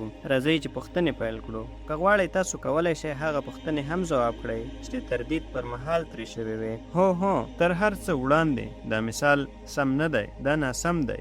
دوی سمدستي موږ رد کړو او وی ویل چې دا په عام عقل نشي حل کېدی. تاسو ورته په منطق سره نشئ رسیدلی. دا یو میټافیزیکي یعنی مافوق الفطرت شی دی. میټافیزیکي یو عجیبه کلمه ده. هیڅ څوک په حقیقت کې نه پوهیږي چې د دې دقیق معنا څه ده، مګر داسې ښکاري لکه کوم لوی شی چې وي. هلته اصلا میټافیزیکي څه معنا لري؟ ماته ووایه. پاڅېږه. دا یوازې یوه کلمه ده چې په هر ځای کې کارول کیږي. کله چې ته کومه خبره ثابتوې او له ما سره بحث کوې، ګوره له ما سره د میټافیزیک په اړه خبرې مه کوه. ما ته یې په منطقي ډول ثابته کړه او که تاسو په منطقي ډول خبرې نشئ کولی او وایاست چې دا میټافیزیکي ده نو بیا موږ دقیقاً پر څه بحث کوو. ما له یوه کروندګر سره خبرې وکړې او هغه وویل چې پخوا وخت نه و. نو بیا ولې خلک وایي چې دا تل و او تل به وي؟ وخت خو تل شتون لري. نو تاسو څنګه ویلی شئ چې دا تل و او تل به وي؟ د تل معنا یو څه وخت دی. که وخت نه وي نو بیا څنګه تل کیدای شي؟ په هر حال دا به هلته وي. اوس زه دې ته ګورم. تا وویل چې هلته جنسي تیری ډیر دی. نو راځئ دې نړۍ ته وګورو چیرې چې هغه مطلق ذات واکمن دی. هیڅ شی د هغه له اجازې پرته نه خوري، هغه په هر څه قادر دی. دا نړۍ څنګه روانه ده او د دې نړۍ حالت څه دی؟ په ادا کې تر 10 کلونو کم عمره 45,000 ماشومان مړه شول. په کالهندي کې ماشومان له لوږې مري او نور بیا د خناق یعنی ډیفتیریا له امله مري. خناق یو عجیبه ناروغي ده. دا په ستوني کې د یوه پردې په جوړېدو پیل کیږي. ماشوم شین یعنی بې ساه اوړي. غریب ماشومان ځکه کړېږي چې دا مطلق واکمن ځواک هر څه چې وغواړي هغه کوي. همدا لامل دی چې تاسو دعا کوئ او له هغه غواړئ چې دا یا هغه کار درته وکړي. دا په دې معنا ده چې هغه د ورځني ژوند په چارو کې مداخله کوي او هغه دا هر څه ګوري. که هغه واقعا د بحث موضوع وي نو کله چې نړۍ ته ګورم زه د هغه لپاره هیڅ درناوی نه احساسوم. ته څه کوې؟ ته خو په هر څه قادر یې، هر څه کولی شي، په هر ځای کې حاضر یې. ته باید هر ځای وي. تا ولیدل چې ماشومان څنګه ټوټې ټوټې شو. تا کتل او ته غواړې چې زه ستا عبادت وکړم او ته شتون هم لرې. انسانه حتی زموږ لوی وزیر یعنی اعلی وزیر تر دې غوره دی. لږ تر لږه دوی خو لږ خیال ساتي. دا حیرانونکې ده. ته د چا عبادت کوې؟ که هغه شتون هم ولري دا نړۍ له بې انصافي ډکه ده. دا له ظلم، زور او تشدد څخه ډکه ده. او ما ته دا مه وایه چې هغه یوازې ننداره کوي. هغه به یو ورځ موږ ته وښایي. که هغه ګوري او مداخله نه کوي نو بیا ولې دعا کوئ؟ تاسو وایئ مهرباني وکړه، دا کار مې سم کړه. دا په دې معنی چې هغه مداخله کولی شي. هغه درته دنده پیدا کولی شي. شاید نور یې ترلاسه نه کړي مګر هغه به ستا لپاره دا کار وکړي ځکه تا دعا کړې. نو که هغه تاسو ته دنده درکولی شي، لور مو واده کولی شي یا مو زوی ته ګرین کارډ اخیستلی شي نو لږ تر لږه باید د دې ماشومانو د مړینې مخه هم ونیسي. هغه باید یو څه وکړي په رښتیا سره. په دې نړۍ کې د دې نړۍ هیڅ مالک نشته. دا کوم په هر څه قادر واکمن نه لري او دا نړۍ باید همداسې وچلیږي. رښتیا ووایم زه هیله لرم چې داسې څوک نه وي. که وي نو دا به ډیره د شرم خبره وي. مننه. ښاغلو او آغلو، د دې بحث 2 پړاوونه او 2 ځوابونه بشپړ شول. اوس تر ټولو مهم او سخت پړاو پیلیدونکی دی. جدي پوښتنې پیلوو. دا به واقعا د دې عالمانو اخلاق وازموي او موږ د دې لپاره 14 دقیقې وخت ټاکلی دی. نو لومړی پوښتنه به څوک کوي؟ هو بالکل، ته لومړی پوښتنه وکړه. مهرباني وکړئ مایک واخلئ، خپل لاس ښکته کړئ. اوس ماته د خبرو اجازه راکړئ. آیا موږ کولی شو دا میزونه یعنی ډیس لرې کړو؟ مهرباني وکړئ لږې شاته کړئ او مهرباني وکړئ هغه خلک لرې کړئ چې په غاړو کې ناست دي. موږ هلته نه ځو نو په ارامه دواړه خواوې خالي کړئ. په ورته وخت کې تاسو ټول کولی شئ خپلې پوښتنې چمتو کړئ. په یاد ولرئ زه به له دې ځایه پوښتنې اخلم. تاسو باید لاس پورته کړئ، خپل نوم ووایئ او خپله پوښتنه په حد اکثر 3 جملو کې وساتئ. ډېر خلک د پوښتنو پر ځای په ویناګانو پیل کوي. نو راځئ نن له دې ډډه وکړو. مفتي صاحب ستاسو پوښتنه لومړی ده. هغه څه چې موږ همدا اوس پرې بحث وکړ واقعا مهم و. زه غواړم وروسته په دې اړه نورې خبرې وکړم مګر له هغه ځایه چې موږ اوس د پوښتنو په پړاو کې یو، زما لومړی پوښتنه له تاسو دا ده. دا ټول وخت ما تاسو ته د امکان یعنی کانټینجنسي دلیل تشریح کوو او ما دا په منطقي ډول ترسره کول. نو ما ته ووایه آیا ته د علتونو په نامحدود تسلسل یعنی تسلسل لا یتناهي باور لرې او که د واجب الوجوب یعنی لازمي موجود شتون منې ځکه چې یوازې همدغه 2 لارې شتون لري؟ مهرباني وکړئ ما ته ووایاست. ګورئ زه به له تاسو ته رښتینې اوسم. لومړی دا چې زه په بشپړ ډول پوهیږم چې د امکان یعنی کانټینجنسي معنا څه ده او حتی اوس هغه څه چې تا په انګلیسي کې وویل هغه کلمې چې تا وکارولې ما ته لږې سختې او پیچلې ښکاره شوې. نو آیا ته کولی شې په ساده ژبه پوښتنه وکړې؟ بالکل زه یې کولی شم. هو، کله چې موږ وایو چې په کائناتو کې هر څه ممکن یعنی کانټینجنت دي نو دا په دې معنا ده چې دا د خپل شتون لپاره په بل شي پورې اړه لري. هر هغه شی چې په بل شي پورې اړه لري خپلواک نشي کېدی نو ځکه دا باید یو علت یا لامل ولري. اوس آیا تاسو فکر کوئ چې دا یو نامحدود تسلسل دی یعنی علت پسې علت چې په بې پایه ډول روان وي؟ ځکه چې که دا رښتیا وي نو د شتون له پلوه به دا یوازې نه پیښیږي. په منطقي ډول دا د تصادف خبره ده. بخښنه غواړم موږ هوکړه کړې وه چې که کومه سخته کلمه راشي موږ باید د هغې معنا تشریح کړو. نو نامحدود تسلسل یعنی تسلسل لا یتناهي ممکن نه دی. نو پکار ده چې یو ځای د ضرورت له مخې ودرېږي. نه درېدو ته هیڅ اړتیا نشته. چا ویلي چې ته باید ودرېږې؟ ته په خدای ودرېږې. ته نه درېږې. ته وایې چې هغه تل هلته و له هغه وخته چې هیڅ وخت نه و. ته چیرته درېږې؟ دا وایي چې دا اوس وشول. ته داسې نه وایې. ولې موږ دا نشو منلی چې کائنات یا شاید ډیر کائنات ملټیورس دا تل همداسې پاتې شوی و. دلته یو شی دی چې تور سوری یعنی بلیک هول ورته وایي. دا هر څه دننه کش کوي، بیا یې بهر شیندي او هر لور ته یې خپروي. او په رښتیا سره موږ انسانان په دې ټولو کې هیڅ ارزښت نه لرو. موږ یوازې کوچني ذرات یو چې د 50 نه تر 60 کلونو عمر لرو. په داسې کائناتو کې ژوند کوو چې میلیارډونه کاله پخواني دي. سربیره پر دې کائنات په خپله د کوم ناڅاپي او تصادفي لامل له امله رامنځته شوي دي. نو د دې په اړه فکر کول چې دا هر څه ولې شتون لري او علت یې څه دی، دا ټول په بل شي پورې تړلي دي. موږ یوازې دا ګورو، یعنی مشاهده یې کوو. څوک پوهیږي؟ یوازې په دې فکر وکړئ، دا کائنات چې پراخیږي په څه شي کې پراخیږي؟ دا چیرته ځي او ولې پراخیږي؟ انسانه تا دا درلودل، تم شه وروره، بس ته دومره کافي ده. دا ولې خپریږي؟ او کوم کائنات هغه چې زه په ټلسکوپ کې وینم 2 میلیارده نوري کاله لري دي. زما ورسره هیڅ کار نشته. 2 میلیارده کاله په دې معنی چې زه په هره ثانیه کې په 80,000 میله سرعت سفر وکړم، نو بیا به هم 200 میلیونه کاله وخت ونیسي چې هلته ورسیږم. د دې خبرې مقصد څه و؟ دا نړۍ، دا کائنات د انسانانو لپاره جوړ شوي دي چې اشرف المخلوقات دي. سمه ده؟ دا ټول شیان، دا اصطلاحات زه پرې پوه نه شوم. په حقیقت کې د پوهېدو لپاره کوم ځانګړی شی نه و. کله چې دوی د حتمي یعنی الټیمیټ کلمه کاروي، مطلب یې دا ټول کائنات او دا ټوله نړۍ ده، دا د انسان لپاره جوړه شوې ده. هو، دا هر څه د انسان لپاره دي. ولې صاحب عقل تلویږي نه؟ بالکل، مګر دا په دې معنا نه ده چې که ته د یو شي په لامل نه پوهیږي نو هلته هیڅ لامل نشته. دې ته یوازې زه نه پوهیږم ویل کیږي، مګر دا زما مسؤلیت نه دی. هغه بالکل رښتیا ویل. برټن راسل، دلته بولټن راسل ویل شوي، دا خبره کړې وه. تا یوازې په ټوکو کې دا خبره رد کړه او وی ویل وروره ته یوه دعوه کوې. زه ولې ووایم چې دا دعوه غلطه ده؟ ته یې ثابته کړه. دا زما مسؤلیت نه دی. ما یوازې لږ وویل. آیا تاسو غواړئ د امکان یعنی کانټینجنسي دلیل په اړه کومه پوښتنه وکړئ؟ بې له کوم ویرې یې وپوښتئ، ځکه دا د جدي پوښتنو ګروېږنو وخت دی.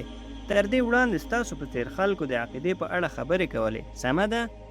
زه غواړم وپوښتم، خدای نه یوازې په یو مذهب کې بلکې په ډیرو مذهبونو کې انقلابونه راوستي دي. بیلابیل انقلابونه شتون لري. ځینې شیان سره ورته دي او ځینې حتی یو بل سره په ټکر کې دي. په ځینو حالاتو کې ته ځینې کارونه کولی شي، په نورو کې یې نشي کولی.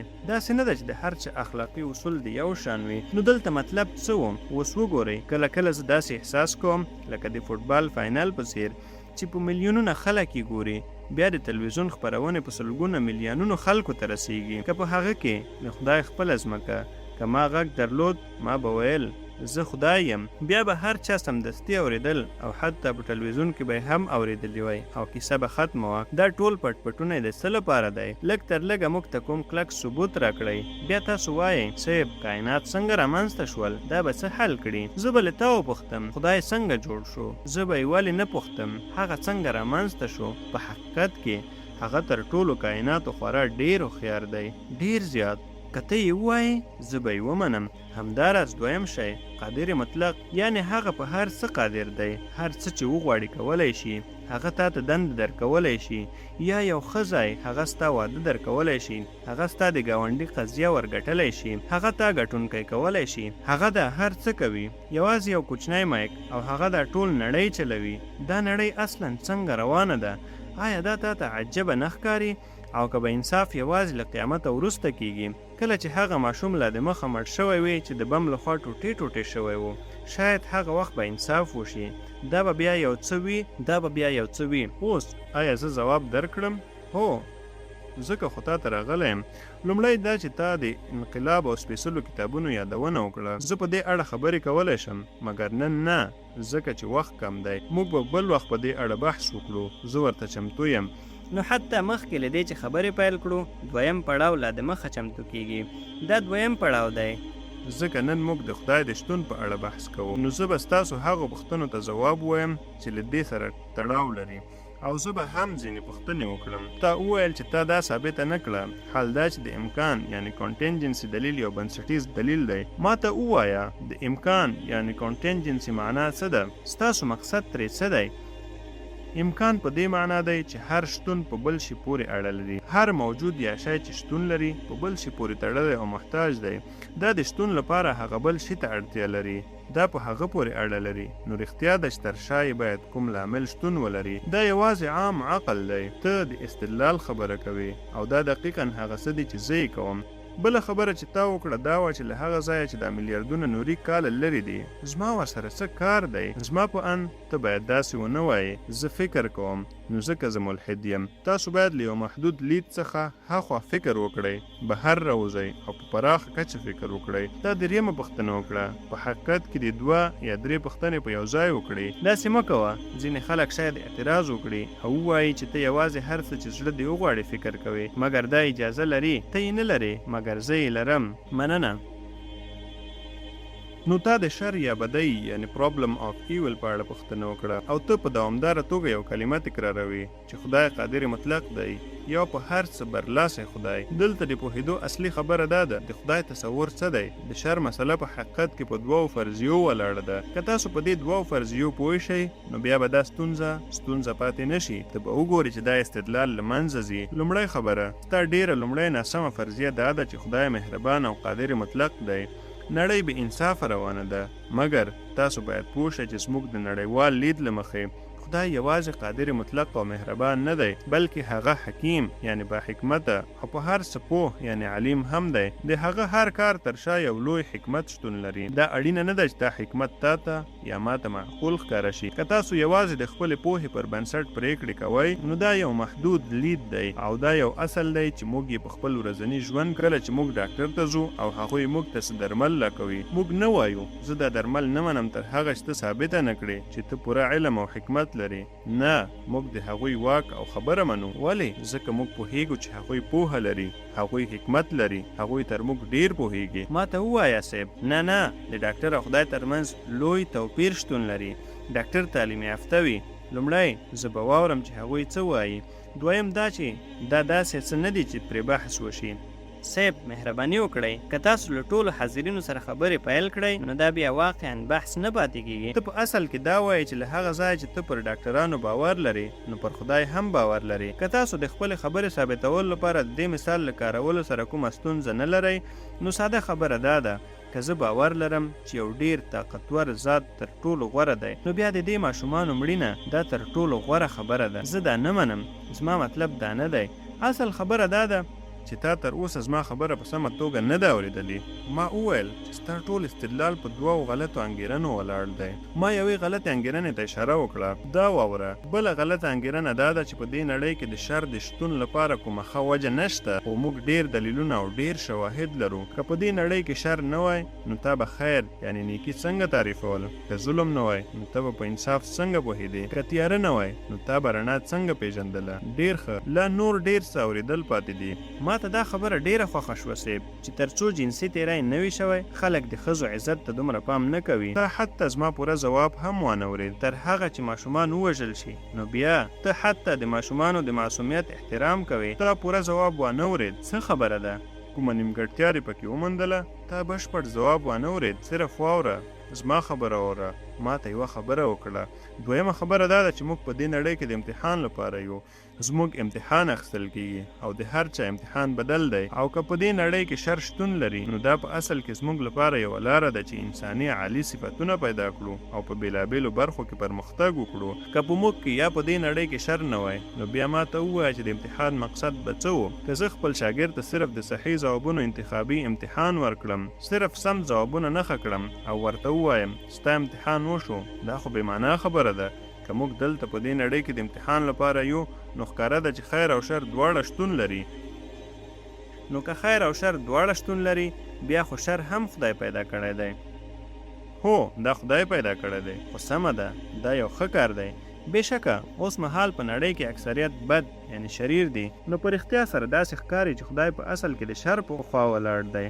خامخا ځکه چې اکثریت په هغه خوا کې دي. دا څه وایې سړیه؟ که ستا خپل کور وي، ته یې مشر یې یا کومه اداره وي چې ته یې چلوې، ته نشي کولی خلک یوازې دې لپاره بد وساتي چې ثابت کړي نور خلک ښه دي. زما خبره واوره، آیا دا استدلال په خپله غلط نه دی چې تر څو څوک بد ثابت نشي ښه خلک به ښه ښکاره نشي؟ که امتحان اخیستونکی غلط انتخاب ورکوي دا په دې معنی نه ده چې امتحان اخیستونکی بد دی. هغه څوک چې غلط انتخاب غوره کوي ناکام بشي. خالق شر پیدا کړ خو دا په دې معنی نه ده چې هغه یعنی خالق په رښتیا بد دی. زما خبره واوره صاحب، اجازه راکړه چې خبره پوره کړم. خالق د امتحان لپاره شر پیدا کړی دی، هغه بد نه دی. بد هغه څوک دی چې له هغه طاقت څخه غلطه استفاده کوي. هغه څوک چې چاقو جوړوي ملامت نه دی، هغه څوک ملامت دی چې چاقو په غلط ځای کې کاروي. جنسي تیری څنګه غلط کارول کیدای شي؟ جنسي تیری د یو انسان د آزاد ارادې نتیجه ده. دا مایک دا جنسي تیری دا څنګه غلط کارول کیدای شي؟ اوس ما خبره اوره. هو غوږ شه، زه درته وایم چې په دې نړۍ کې شر ډیر شکلونه لري. یوه لاره د انسان خپله آزاد اراده ده. نو که ته یو تیری کوونکی تیری کوي دا د خدای ګناه نه ده. هغه له خپلې آزاد ارادې غلطه استفاده کوي او باید سزا ورکړل شي. دوزخ هم د همدې لپاره جوړ شوی دی. د دې آزاد ارادې ټوله کیسه پیچلې ده. هر کله چې څوک کوم بد کار وکړي خلک وایي دا آزاد اراده ده. په دې سیاره کې 7 میلیارده آزاد ارادې ګرځي. که یو سړی خپله آزاد اراده زما د وژلو لپاره وکاروي نو آیا زه د خدای په رضا مړ شوم؟ او که د هغه سړي د آزاد ارادې له امله خدای د آزاد ارادې نظام جوړ کړی دی او یو څوک له هغه نظام څخه غلطه استفاده کوي تر څو ته زیان ورسوي، هغه دلته دی. که هغه یې وکاروي هغه به ما ووژني. نو اوس ما د مړینې مسؤل څوک دی؟ هغه سړی مسؤل دی، هغه ته باید سزا ورکړل شي. اوس ته خپله پرېکړه وکړه چې دا الله دی که خدای. بخښنه غواړم، الله نه. خدای ژوند ورکوي، خدای مرګ ورکوي. دا غلطه نه ده؟ دا غلطه نه ده، بالکل نه. هو د آزاد ارادې نظام د هغه لخوا جوړ شوی دی. هغه د ژوند او مرګ نظام پیدا کړی دی. ته په خپله خبره کې تضاد کوي. ته همدا اوس وویل چې یو سړی خپله آزاد اراده ستا د وژلو لپاره وکاروله. هغه ته آزاد اراده ورکړل شوې وه، هغه ترې غلطه استفاده وکړه. دلته 7 میلیارده آزاد ارادې دي. موږ په دې سیاره کې حرکت کوو او ته غواړې چې زه صرف په خدای تمرکز وکړم. آیا زه باید د دې 7 میلیارده آزادو ارادو خیال وساتم که نه؟ دوی تباهي رامنځته کوي او دا یوازې بدتر کیږي. بېشکه نو که ته ماته ووایې د مثال په توګه که خدای نه وي نو بیا ته څنګه پرېکړه کوئ چې شر څه دی؟ لکه ته څنګه کولی شي چې پرته له خدای په حقیقي توګه شر تعریف کړې؟ وګوره په نړۍ کې 2 ډوله حیوانات دي. یو هغه چې په ځنګل کې یوازې اوسیږي او بل هغه چې په ډلو کې اوسیږي. هر څوک چې په ډلو کې اوسیږي که هغه ستاسو وي که نه، که دا یو بنسټ وي، کلب وي، سیاسي ګوند وي یا هر ډول واحد وي، تاسو د پریکړې کولو لپاره اصولو ته اړتیا لرئ. دا په دې معنی ده چې خلک به پریکړه کوي. که دوی پریکړه وکړي چې په چا جنسي تیری کول سم دي، آیا ته به یې جواز ورکړې؟ نه. نو ستا د بنسټ معنی دا ده چې خلک د شر پریکړه کوي. نه. په نړۍ کې داسې ډلې شته چې په ځینو حالاتو کې جنسي تیری د منلو وړ بولي. زه به جزئیاتو ته نه ځم، ته هم پرې خبر یې. هغه د داعش کسانو هغه څه چې دوی کړي وو یاد دي. نو دوی څه وکړل؟ د خدای هیڅ احترام یې نه کوو. زما هیڅ تړاو نشته صاحب. ما یوازې یوه ساده پوښتنه وکړه، ته شر څنګه تعریفوي؟ راځه بیرته هغه خبرې ته.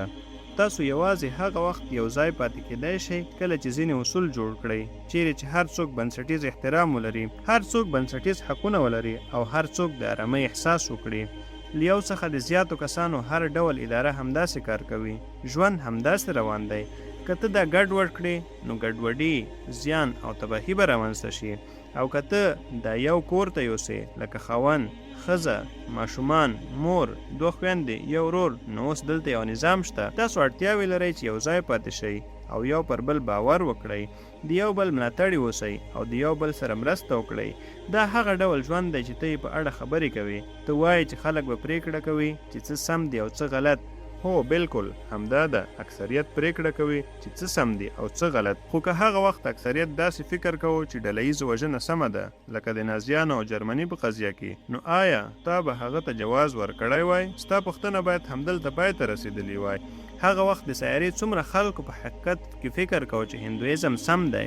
د سیارې اکثریت پرېکړه وکړه دا ټولنه ده په حقیقت کې د ډېرو سیارو اوسېدونکي د خدای په شتون باور لري. نو ته ولې نه یې؟ هلو د متقابلو پوښتنو دا پړاو همدلته پای ته رسیږي. دا ډیره ښه ده چې دا په دې ډول تحلیل شوه ځکه چې جوش مخ په زیاتېدو دی او دلته ډیری خلک د نورو ادیانو په خدایانو باور لري، خو ته یې نه لري. ته د اکثریت په اړه خبرې کوي. ته وایې چې اکثریت به پرېکړه کوي چې څه ښه دي او څه بد. هر هغه څه چې اکثریت یې پرېکړه وکړي سم به وي. راځئ چې یوازې هغه بڼه تعقیب کړو چې تاسو خلکو ټاکلې ده. وروره ما په ښو خلکو باور وکړ او په لومړي منځګړیتوب مې پرېکړه وکړه. نو تاسو د خپل وروستي استدلال لپاره 15 دقیقې لرئ. له هغه وروسته موږ به د حاضرینو پوښتنې واخلو. د جاوید له وروستي استدلال سمدستي وروسته سمه ده؟ ډیره مننه. زموږ موضوع ده آیا خدای شتون لري؟ زه د ډیرو علمي ټکو سره ښه چمتو راغلی وم. ما فکر کوو چې ډیر دلیلونه به وړاندې کړم، خو وخت کم و او جاوید له موضوع بهر وتلو، نو ځکه مې باید خبرې لږې په زړه پورې هم ساتلې وای. آیا خدای شتون لري په اړه زه یوازې یو هغه هیڅ دلیل وړاندې نه کړی شو. دلته ډیر کلک دلیلونه شتون لري او هغه زما یو دلیل ته هم ځواب یا رد نه کړ، حتی په یو پړاو کې هم نه، حتی یو ځل هم نه. او صیب ستاسو وروستی استدلال ډیر ژر را روان دی. یوازې د خبرتیا لپاره دا د امکان او ضرورت کانټینجنسي د دلیل په اړه ده. صیب ما تا ته ډیر ځله وویل چې د کانټینجنسي معنا څه ده، نور یې په کوم ډول درته تشریح کړم. وګوره ته غواړې چې زه دا څومره ساده کړم، زه هم پرې نه پوهیږم. که غواړې خپله د کانټینجنسي په اردو کې تشریح کړم، هیله ده خپله خبره پای ته ورسوئ. میرمنې آیا زه خبرې کولی شم؟ دویمه خبره دا ده، لومړی دا چې تا هغه ځواب نه کړ، او دویم دا چې تا د خدای د نشتون په اړه هیڅ کلک دلیل وړاندې نه کړ. ته یوازې د مذهب په اړه خبرې کوې. مذهب نن زموږ موضوع هم نه وه. نن زموږ موضوع له مذهب څخه داعش ته لاړه. دا زموږ سره څه تړاو لري؟ موږ د هغوی غندنه کوو او دا د خدای سره څه تړاو لري؟ که څوک کوم غلط کار کوي، وژنه، جنسي تیری، هغوی ته باید سزا ورکړل شي. او آیا ته هیڅ کوم قوي دلیل لرې؟ اخلاق هیڅ بنسټ نه لري. تا وویل چې اکثریت به پریکړه کوي چې د ټولنې لپاره څه سم دي. ما وویل بیا به ته وایې چې هټلر سم و. نه، د سیارې د ټولنې اکثریت به پریکړه کوي. ښه، د سیارې اکثریت د خدای په شتون باور لري. ته وایې چې دا مذهبي خبره ده، نو په اصل کې ته د حقیقي اخلاقو لپاره کوم قوي بنسټ نه لري. که د اخلاقو لپاره کوم بنسټ وي، نو هغه یوازې خدای دی. هو دا د مفتي شمایل ندوي صاحب وروستی استدلال و. اوس موږ لرو دا ډیره ښه ده چې دواړه کسان منځګړي ته شکایت کوي او دا هم وایي چې ای وروره لږ تر لږه موږ ته هم یو څه اعتبار راکړه. اوس واوره جاوید اختر صاحب، ته 15 دقیقې لري. دا ستا وروستی استدلال دی، نو وخت له سره پیل کړئ. وګوره ډېرې خبرې شته چې باید وشي. د نړۍ په هر مذهب کې د خدای تعریف دا دی چې هغه ډېر طاقتور دی، هغه حاضر دی، هغه یوازې شتون لري، هغه مهربان دی، هغه ستاسو سره مینه کوي او داسې نور. کله چې زه نړۍ ته ګورم، زه دلته داسې کوم لوړ ځواک نه وینم چې د انسانانو د ناپوهۍ لپاره څه وکړي، کمزوري وژغوري، د خلکو سره مرسته وکړي، ظالم شاتګ ته مجبور کړي. زه دا نه وایم په دې وخت کې نه. لومړی دا چې که هغه شتون لري او دا ټوله ډرامه ګوري، نو بیا د هغه شتون یا نه شتون هیڅ اهمیت نه لري. دویم دا چې کله ته وایي کائنات یو احتیاطي حالت یعنی کانټینجنسي لري، وګوره تا دا کلمه وکاروله، دا څنګه کیدای شي؟ او بیا ته سمدستي تسلیمیږي او منې چې په ښکاره ډول د دې پیدا کوونکی باید له دې څخه لس زره ځله ډېر پیچلی وي. هیڅوک د هغه په شتون شک نه کوي. هغه د وخت پابند نه دی. هغه پخوا هم و، وخت ډېر وروسته راغلی. ته چمتو یې چې دا ټول پرته له کوم ثبوت څخه ومنې؟ ته هیڅ شواهد نه لرې، بالکل هیڅ نه. د دې لپاره هیڅ دلیل نشته. د مذهبونو د ستاینې معنا څه ده؟ د خدایانو په اړه عقیدې په پرله پسې ډول غلطې ثابتې شوي دي. لکه ته شاید ووایې چې خلک د ارسطو په وخت کې ناپوهه وو.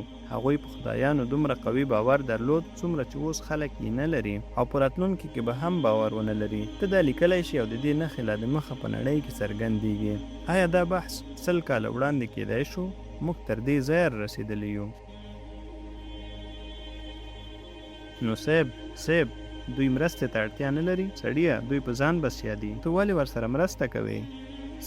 صیب هیله ده دا ټول ټکي د اعتبار وړ دي. دا یو بشپړه ټولګه ده. داسې هیڅ څوک نشته چې یوازې په خدای باور ولري پرته له هغو اضافي شیانو چې ورسره راځي. بېلابېل ډول اضافي شیان ورسره راځي. موږ تل په ټولنه کې د دې شاوخوا قضیې جوړې کړې دي. زه تا ته یوازې مستقیم وایم په نړۍ کې 10 مهمې عقیدې شتون لري. که ته په یو باور لري او پاتې نه ردوې، نو ته په اصل کې د هغه 9 په اړه ملحد یې. ته کولی شي دې ته په عقلانه ډول وګورې، لکه څنګه چې زه یې ګورم. حتی 90% مذهبي خلک 90% ملحد دي. دوی په نورو خدایانو باور نه لري، دوی په خپل یو خدای باور لري. او وایي چې پاتې نور غلط دي. که ته یوازې باور کول پرېږدې نو 10% چانس شته چې ته سم او 90% چانس شته چې ته غلط یې. زما مشوره دا ده که ته باور کول پرېږدې نو 50% چانس شته چې ته سم یې او 50% چانس شته چې ته غلط یې. ته به د ملحد کېدو له لارې شاوخوا 40% ګټه ترلاسه کړې. دا یو احمقانه نظر دی. دا په له منځه تلو دی. شاید زما په ژوند کې دا ونه شي خو دا به وشي. دا تش په نامه مافوق الطبیعت شیان دوی ورته دا د احترام وړ اصطلاحات ورکړي دي. خو دا نظرونه د هغو خلکو لخوا راغلي چې نه په فزیک پوهېدل او نه په میټافیزیک. دوی دا تا ته درکړي دي. ستاسو دواړو څخه ډیره مننه. او اوس د دې بحث وروستی پړاو آیا خدای شتون لري؟ اوس به د مفتي شمایل ندوي او جاوید اختر ترمنځ پیل شي. هر څوک مهرباني وکړئ لاسونه پورته کړئ. زه به له دې ځایه پرېکړه وکړم. موږ مایک لرو. آیا یوازې یو مایک دی؟ د لیدونکو لپاره 2 مایکونه دي، یو په دې خوا بل په هغې خوا. سمه ده. نو لومړی زموږ همکاره ماریا ده، ماریا شاکي. مهرباني وکړئ خپله پوښتنه وکړئ. لږ صبر وکړئ تر څو کیمره په تاسو تمرکز وکړي. په هر صورت ته د تلویزیون تجربه لرئ. هو ندوي صاحب، زه په خدای باور لرم. زه په همدې بنسټ پیل کوم او یوازې درته وایم چې زه باور لرم. خو جاوید صاحب ځینې مهمې پوښتنې راپورته کړې او تاسو باید هغه ځواب کړئ. لومړی پوښتنه دا ده، له کلونو راهیسې په غزه کې واړه ماشومان مري. که خدای مهربان دی او موږ باور لرو چې الله ډیر ځواکمن دی، نو دا ماشومان ولې مري؟ دویمه خبره دا ده، که ته د احتیاطي پلانونو په اړه خبرې کوې نو ولې ټول اسلامي هیوادونه نشي کولی سره یو ځای شي او په غزه کې هغه ماشومان وژغوري؟ ځکه که دوی وغواړي او الله په هر څه حاکم وي نو هغه یې ولې نه ژغوري؟ مننه ستاسو څخه. ډیره مننه. تا ډیر ښه کار وکړ. تا هغه خبره یاده کړه. اجازه راکړئ چې دا په ښه ډول تشریح کړم. وګوره، تا وویل چې په غزه کې ماشومان وژل کیږي. دلته 2 ډول نظریات دي، یو الحادي دی بل الهي دی. ماشومان په دواړو نظریاتو کې مري، خو زموږ نظریه وایي چې دلته بدله یعنی اجر شتون لري. دوی وایي چې د هغوی مړینه بې معنا ده پرته له کومې بدلې، ځکه چې د هغوی په نظر کې د آخرت یا خدای هیڅ مفهوم نشته. تا پوښتنه وکړه چې خدای ولې مهربان دی او دا حالت ولې نه بندوي. ما مخکې تشریح کړی چې دا یو غلط مفهوم دی چې خلک یې لري چې خدای یوازې مهربان او ډیر طاقتور دی. خدای یوازې دا 2 نه بلکې نور صفتونه هم لري. خدای ډیر صفتونه لري، په هغو کې یو الحکیم دی یعنی ډیر هوښیار او با حکمته. خدای په هر څه پوهیدونکی هم دی. نو که په دې نړۍ کې څوک کړیږي او خدای یې نه بندوي، دا د دې لپاره نه ده چې هغه یې نشي کولی، بلکې د دې لپاره ده چې انسانانو ته د انتخاب اختیار ورکړل شوی. لکه څنګه چې یو ډاکټر ماشوم ته ستن لګوي، دا درد کوي خو د هغوی په ګټه وي. دا د محدود لیدلوري له امله غلطه ده او پر ډاکټر ناحقه ملامتیا اچول کیږي. خو کله چې تاسو لوی انځور ته وګورئ نو تاسو او زه یوازې یو پکسل یعنی وړه برخه وینو. موږ یوازې دا وینو چې په غزه کې وژنه روانه ده، خو د دې تر شا به هغوی څومره بدله ترلاسه کړي دا یوازې خدای ته معلومه ده. تاسو هیڅکله د یو پکسل څخه د ټول انځور قضاوت نشئ کولی. آیا غواړئ څه ورزیات کړئ؟ څه ووایاست؟ زه دا وایم وروره، تا ډېر ښه دلیل وړاندې کړ. دا د اسرائیلو د هغه لومړی وزیر په اړه ده. دا واستوئ، هغوی به ډېر خوشحاله شي. هغوی ته یوازې دا دلیل ورکړئ، که خدای نشته نو ماشومان ولې مري؟ تاسو ورته ووایاست. هغوی پوښتنه کوي که تاسو پر خدای باور نه لرئ نو د هغو ماشومانو مړینه څنګه تشریح کوئ؟ وروره، په دې نړۍ کې زورور خلک ظلم کوي، نو آیا دا ښه خبره ده؟ ستاسو په نظر فطرت ټول ظلم دی؟ ای سړیه، ته د کوم فطرت خبره کوې؟ زه د انسانانو خبره کوم. بیا کله چې ما د انسانانو په اړه خبرې کولې، تا د فطرت په اړه خبرې پیل کړې. ازموینه، اوس ته معن خبرو ته هم نه پرېږدې. دا بېلابېله موضوع ده. ته مخکې لاړ شه، خبره وکړه. پر ما جرح مه کوه، یوازې اجازه راکړه چې خبرې وکړم. خبره دا ده، انساني ټولنه یوازې هغه وخت یو ځای ژوند کولی شي چې مینه، یووالی او دوه اړخیزه درناوی وي، که نه نو ناممکنه ده. یو انسان یوازې ژوند نشي کولی. ځینې خلک شته چې هر څه خرابوي، خو دا ټول غلطۍ په تاریخ کې تل شوي دي. څه چې اوس روان دي ډېر بد، ډېر ظالمانه او په زور دي. تاسو نشئ ویلی چې دا ماشومان به بدله ترلاسه کړي، یا دا چې دا یو ډول ستن لګول دي. ستنې د روغتیا لپاره لګول کیږي، نه د دې لپاره. تاسو وایاست چې ماشومان ټوټه ټوټه کیږي او دا د دې ستنو له امله دي، دا د دې ازموینو له امله دي، او په دغه ازموینو کې هغوی به داسې بدله ترلاسه کړي چې ستاسو له تصور څخه بهر ده. تاسو یو 3 کلن ماشوم په چاودېدونکو توکو الوزولو سره ازمویئ. واه، هغه خدای دا په خپله نه کوي، خدای دا نه کوي، اسرائیل دا کوي، نو د هغه لپاره لعنت. بله پوښتنه، مهرباني وکړئ. بله پوښتنه، پروفیسر پروشتم اګروال، مفتی صاحب، یو سوال. آیا کولی شئ مایک لږ نږدې ونیسئ؟ تاسو د دین او فلسفې په اړه غږیږئ. مېرمنې مهرباني وکړئ. یو مذهبي او فلسفي روایت شته چې کائنات په خپل حتمي حقیقت ګڼي. سروم کهالو ایدم برهمم دا د چاندوګیا اوپنیشید څخه دی او دا په بشپړه توګه د خالق شتون او اړتیا ردوي. مخلوق په خپله خالق دی. نو یوه ثانیه صبر وکړئ. اوس بله پوښتنه چې تاسو یې په تکرار سره کوئ دا ده چې خدای باید حکیم او په هر څه پوه وي. که د حکمت مطلب په نړۍ کې د ټولو بدیو او تکالیفو زغمل وي نو دا په دې معنا ده چې که زه د خپل اختیار په کارولو سره د هغه مخالفت وکړم نو د خدای د حکمت او زما د اختیار ترمنځ تضاد شتون لري. ځکه کله چې زه په غذا کې د هر څه مخالفت کوم زه په اصل کې د خدای د ارادې او حکمت خلاف سم. خو د خدای د حکمت په اړه دا خبره سوراب مهرباني وکړئ واورئ. دلته هر یوه جمله د خدای د حکمت په اړه ده. په غذا کې چې څه پیښیږي د یو دلیل له مخې پیښیږي او که زه د هغې مخالفت وکړم نو زه د خدای د حکمت خلاف ځم. دا یوه پوښتنه ده. او دویمه نه صاحب تا له د مخه دوه پوښتنې کړې دي. ته کولی شې وروسته نورې پوښتنې وکړې خو لومړی د دغو دوو جواب ورکړه. تا وویل ما ته په ځیر غوږ شته. ستا په وینا هر څه سم دي. نه سم نه دي. دا سم نه ده. زه درته وایم چې څه روان دي. مهرباني وکړئ کښېنئ. زه تشریح کوم چې څه پیښیږي. یوازې اجازه راکړئ چې خپله خبره پای ته ورسوم. یوه ثانیه ملګرو یوه ثانیه. وګورئ خبره دا ده زموږ ترمنځ له ډېرو بحثونو وروسته پرېکړه وشوه چې ځینې اصول وټاکل شي تر څو خبرې اترې په وخت پورې محدودې وي. او وروره ته مهم کار کوې. کمرې مخ ته راتلل هر څه ګډوډوي. سمه ده ګورو. ما ته اړتیا ده چې یو ځای خپل زړه تش کړم. بخښنه غواړم. په زړه کې څه مه ساتئ. نو پروفیسر پوښتنې وکړې ته ورته ځواب ورکړه او هر څوک مهرباني وکړئ لږ پام وکړئ. سمه ده. پوښتنې لنډ یې ساتئ. ته دوه پوښتنې وکړې.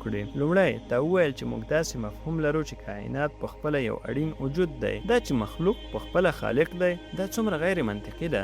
دا ویل چې زه به وروسته شتون ولرم خو اوس هم شتون لرم لکه په یو وخت کې شتون لرل او نه لرل. دا رښتیا نه دي. دویمه خبره چې تا وکړه دا وایي په بخښنې سره اسرائیل وجود نه لري. اشغال شوی فلسطین که چیرې هلته ماشومان د آزاد اختیار او د خدای له امله وژل کیږي دا نه بندېږي. همدا تضاد دی. ما ته ووایه په یوه ازموینه کې که یو زده کوونکی غلط ځواب لیکي نو ممتحن یې بندولی شي. سمه ده. نو هغوی ولې نه بندوي؟ آیا دا تضاد دی که نه؟ نه صاحب دا شیان څنګه سره تړلي دي؟ ستاسو پوښتنه څه ده؟ مهرباني وکړئ په مایک کې خبرې وکړئ. آزاد اختیار د ازموینې او حساب کتاب لپاره ورکړل شوی. که آزاد اختیار نه وای نو تا به ویل چې موږ روبوټونه جوړ شوي یو. زه نشم کولی خپل موقف بیان کړم. ستاسو موقف چې هر څه وي زه د خپل اختیار او انساني حکمت په اساس په غزه کې د روانو ظلمونو مخالفت کوم. بیخي نه. زه په هیڅ صورت د خدای د حکمت خلاف نه ځم. څه چې پیښیږي دا د خدای کار نه دی. بیخي نه. په غزه کې وژنې د انسانانو لخوا د خپل اختیار څخه د ناسمې ګټې اخیستنې پایله ده. خدای د دې حکم نه ورکوي. هغه په حقیقت کې د دې بندولو هڅه کوي. همدا اصلي خبره ده. سمه ده. دا تا ته روښانه ده؟ نه سړیه تا وویل چې ماشومان ته د ستنې لګول درد پیدا کوي. که ته ستنه لګوې او بیا دا ډول خبرې کوې هیڅوک به په اصلي مسله پوه نه شي. دا یوازې لفظي ډرامې دي. بیان دا یو منطقي استدلال نه دی صاحب. بخښنه غواړم. وروستۍ 30 دقیقې به سختې وي. هو مفتي صاحب مخې ته ناست دی. مهرباني وکړئ هغه ته مایک ورکړئ. تارون مایک له ځان سره وساته. ته د کیمرې چوکاټ پیژنې؟ تر هر څه لومړی تاسو دواړو ته مبارکي وایم. صاحب مهرباني وکړئ خپل ځان معرفي کړئ. زما په یاد دی چې تاسو د امریکا په شیکاګو کې اوسیږئ. مهرباني وکړئ موږ ته ووایاست. هو زما نوم یاسر ندیم الواجدي دی. جاوید صاحب زه د لایتناهي تسلسل باطل په اړه پوښتنه لرم. دا یو فرضي حالت دی. د مثال په توګه صاحب مهرباني وکړئ مایک لږ نږدې ونیسئ. هو که ته ځکه شاعر یې چې یو شاعر د استاد و او هغوی ځکه شاعران وو چې د هغوی خپل شاعران استادان وو او که موږ همداسې بې له ځنډه شاته لاړ شو نو په بخښنې سره ته هیڅکله رښتینی شاعر نشي کېدلی. خو ته خو شاعر یې. ستاسو شاعري شتون لري. دا په دې معنا ده چې تاسو په لاره کې یو ځای درېدلي یاست. نو زما پوښتنه دا ده آیا تاسو د علتونو لایتناهي تسلسل یو منطقي غلطي ګڼئ که نه؟ هو که نه؟ زه دا یو منطقي غلطي نه ګڼم. خو زما ستونزه دا ده کله چې زه پر دې باور نه لرم زه به ورسره دوام ورکړم. دا منطقي غلطي نه ده. ته په یو ځای کې درېږې او پوښتنه کوې دا بال څنګه منځته راغی؟ دا ټاپو څنګه جوړ شو؟ دا سمندر څنګه منځته راغی؟ دا ځمکه څنګه پیدا شوه؟ او ناڅاپه کله چې د خدای خبره راشي ته له یو دیوال سره مخ کېږي. ته هلته پوښتنې بندوې. ته هیڅکله پوښتنه نه کوې. هغه چا چې دا هر څه جوړ کړي باید لا ډېر پیچلی وي. سمه ده. هغه څنګه منځته راغی؟ ته یوازې دا منې چې هغه تل هلته و. نو که ته دا منې چې هغه تل موجود و نو فکر وکړه آیا کائناتو تل کومه ستونزه لرلې که نه موږ به بیخي شتون نه درلودی سمه ده موږ به دلته نه وو نو ولې موږ دا پوښتنه نه کوو چې ولې خدای پیل نه لري زه به درته ووایم مهرباني وکړئ لکه څنګه چې ما مثال ورکړ ستاسو زمری به بیخي منځ ته نه وی راغلی شاید که دا د تل لپاره همداسې روان وی هو مایک زما په خیال د لا تناهي تسلسل مفهوم روښانه نه شو پرېږده یې راځئ مخکې لاړ شو سمه ده همدارنګه راځئ د منځګړي یعنې موډریټر لپاره لږ پام وکړو نه تا دا کار کړی دلته موږ سره ګوهر راجا صاحب دی هغه هم غواړي پوښتنه وکړي مهرباني وکړئ له لاندې څخه مایک چالان کړئ لومړی اجازه راکړئ ووایم زه د هغو ماشومانو لپاره چې په غزه کې ووژل شول د شرم احساس کوم ځکه چې زموږ پښتون کې وژنه دا وشول خو تر ټولو ډیره د شرم خبره دا وه چې ما فکر کوم مفتی صاحب هغې ته توجیه وړاندې کوي بیخي نه ته ډیر غلط یې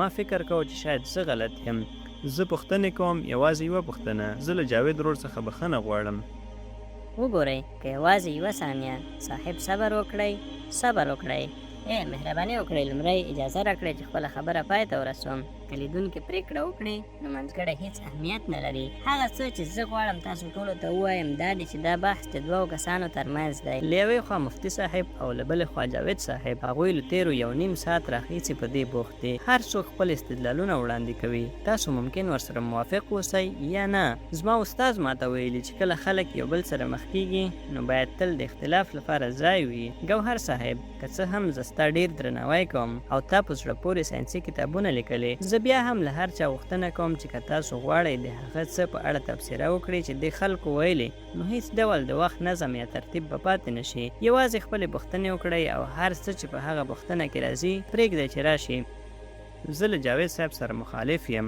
او ځکه ترې پوښتنې کوم ستاسو پوښتنه جاوید اختر لپاره ده جاوید صاحب ډیر وخت استدلال کړی چې ساینس پر منطق ولاړ دی خو دین نه دی زه فکر کوم په دین کې هم منطق شته خو د هغه منطق بنسټ دا دی چې تاسو درېږئ هغه څه چې جاوید صاحب څو ځله یاد کړي دي مطلب دا چې کله د خدای د مفکورې خبر راشي یوازې درېږي او تر هغه پورته پوښتنې کول یو ډول منع دي نو زما پوښتنه دا ده آیا جاوید صاحب موافق دی چې د ساینس منطق او د دین منطق یو له بل سره توپیر لري مهرباني وکړئ موږ ته ووایاست صاحب وګورئ درې شیان ساینس شته بیا منطق شته او بیا عقیده ده او عقیده په اصل کې هیڅ نه ده دا ایمان یعنی باور دی زه د ایمان په منطق نه قانع کېږم دا ماته په عقل او منطق سره تشریح کړه او زه به باور کولو ته چمتو شم زه به څه له لاسه ورکړم خو کله چې د ایمان خبر راشي زه هلته نشم تللی ایمان په دې معنا دی چې تاسو یو څه بېلې پوښتنې ومنئ دا زما لپاره نه دی تاسو کولی شئ د ټولو ساینسي مسایلو په اړه وغږیږئ خو په پای کې کله چې د خدای د شتون خبره راشي تاسو له دیوال سره مخ کېږئ تاسو یوازې تسلیمیږئ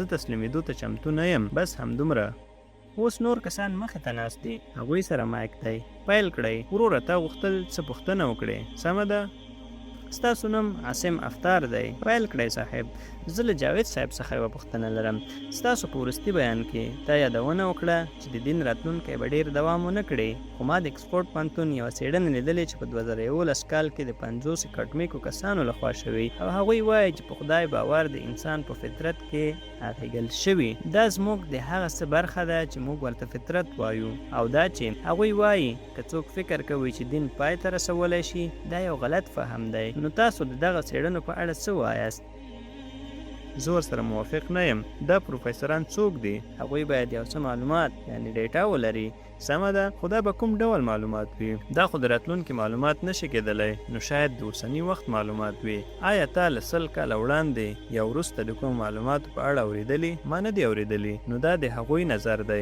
او شاید همداسې وي په نړۍ کې هر ډول نظرونه شتون لري خو زه باور لرم چې وخت په تېرېدو سره خلک ورځ تر بلې ډېر عاقل او منطقي کېږي یوازې لویدیځې اروپا ته وګورئ هلته څومره فیصده خلک بېدینه دي دا ډېره لوړه ده هلته کلیساګانې خالي دي نو په پای کې هیڅ څوک نشي کولی د ډېر وخت لپاره پر یو څه باور وساتي که هغه سم وي که غلط که چیرې هغه د دوی عقل استدلال او منطق ته سم نه ښکاري هغوی وایي او دوی به د اکسفورډ یا کمبریج څخه وي نو زما یې پرې څه د هغوی معلومات د راتلونکي وړاندوینه نشي کولی ډیپک پوښتنه وکړه زه به لږ وروسته هلته درشم زه به هلته مایک واستوم 2 یا 3 هو جاوید صاحب زه له تاسو څخه یوه پوښتنه لرم صاحب که تاسو خلک پرېکړه کوئ نو 200 نور کسان به هم پریکړه وکړي. نه صاحب، مهرباني وکړئ داسې مه کوئ صاحب هر څوک حق لري صاحب، خو موږ یوازې غوره شوي پوښتنې اخیستلی شو. صاحب دا هم ځوانان دي، نو د دوی په اړه څه؟ وروره ته ځوان یې که نه؟ هغوی وایي چې دوی هم ځوانان دي. صاحب هغوی ته اجازه ورکړئ چې د خپلې ځوانۍ په استازیتوب خبرې وکړي. او مفتي صاحب ته ځوان یې، پوښتنه وکړه.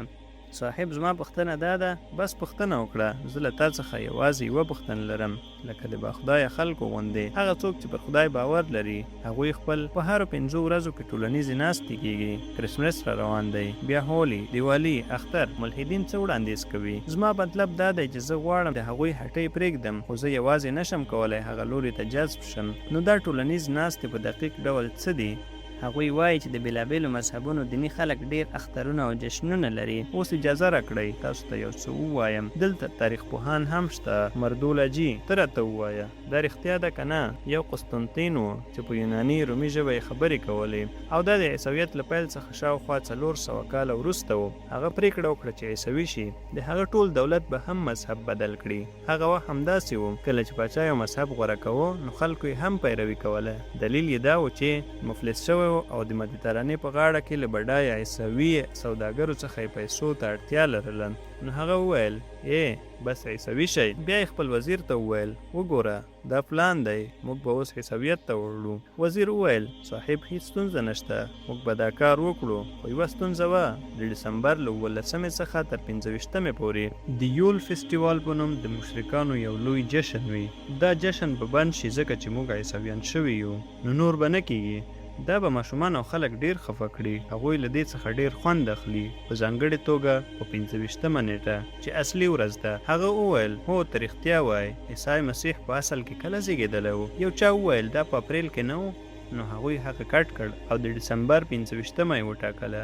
حقیقت همدا دی، عیسویت شاوخوا 400 کاله وروسته دا له اپریل څخه ډسمبر ته انتقال کړ، ځکه چې په هغه وخت کې دلته لا د مخه یو جشن و. اوس تاسو کولی شئ دا په اسانۍ سره ولمانځئ. دا ټول جشنونه په اصل کې مذهبي وو، خو هر مذهب د چارو د پرمخ وړلو لپاره خپل تفریحي برخې ته اړتیا لري. نو دا جشنونه په اصل کې سیکولر یعنی غیر مذهبي وو چې له موسمونو، فصلونو او بزګرانو سره یې تړاو درلود. بیا مذهبونه راغلل او مذهبي رنګ یې ورکړ. دوی په خپله له مذهب څخه نه دي راغلي. موږ ته وګورئ، موږ اختر، دیوالي، هولي او کرسمس لمانځو.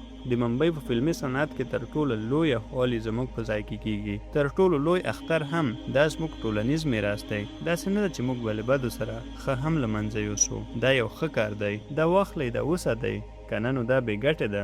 لرې یې وغورځوئ. زما پوښتنه له ندوي صاحب څخه ده.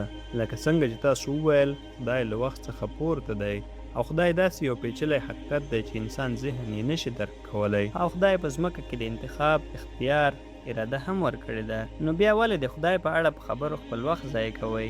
موږ باید د دې په اړه خبرې وکړو چې څنګه ټولنه ښه کړو. زه باور لرم چې خدای هماغه دی چې موږ ته د ټولنې د اصلاح لاره راښیي. اوس زه به تاسو ته ځواب درکړم. تا وویل چې خدای په وخت کې وجود نه لري. نو زما پوښتنه دا ده لکه څنګه چې تا وویل خدای واقعي یو پیچلی موجود دی. ما هیڅ کله نه دی ویلي چې هغه پیچلی دی. دا ستاسو ټکی دی. د پیچلی لفظ په حقیقت کې د خدای لپاره مناسب نه دی. ولې؟ ځکه پیچلی شیان اجسام وي. خدای کوم جسم نه دی چې تاسو یې لابراتوار ته یوسئ او په وسایلو یې ازموینه وکړئ. آیا دا ډیر پیچلی دی؟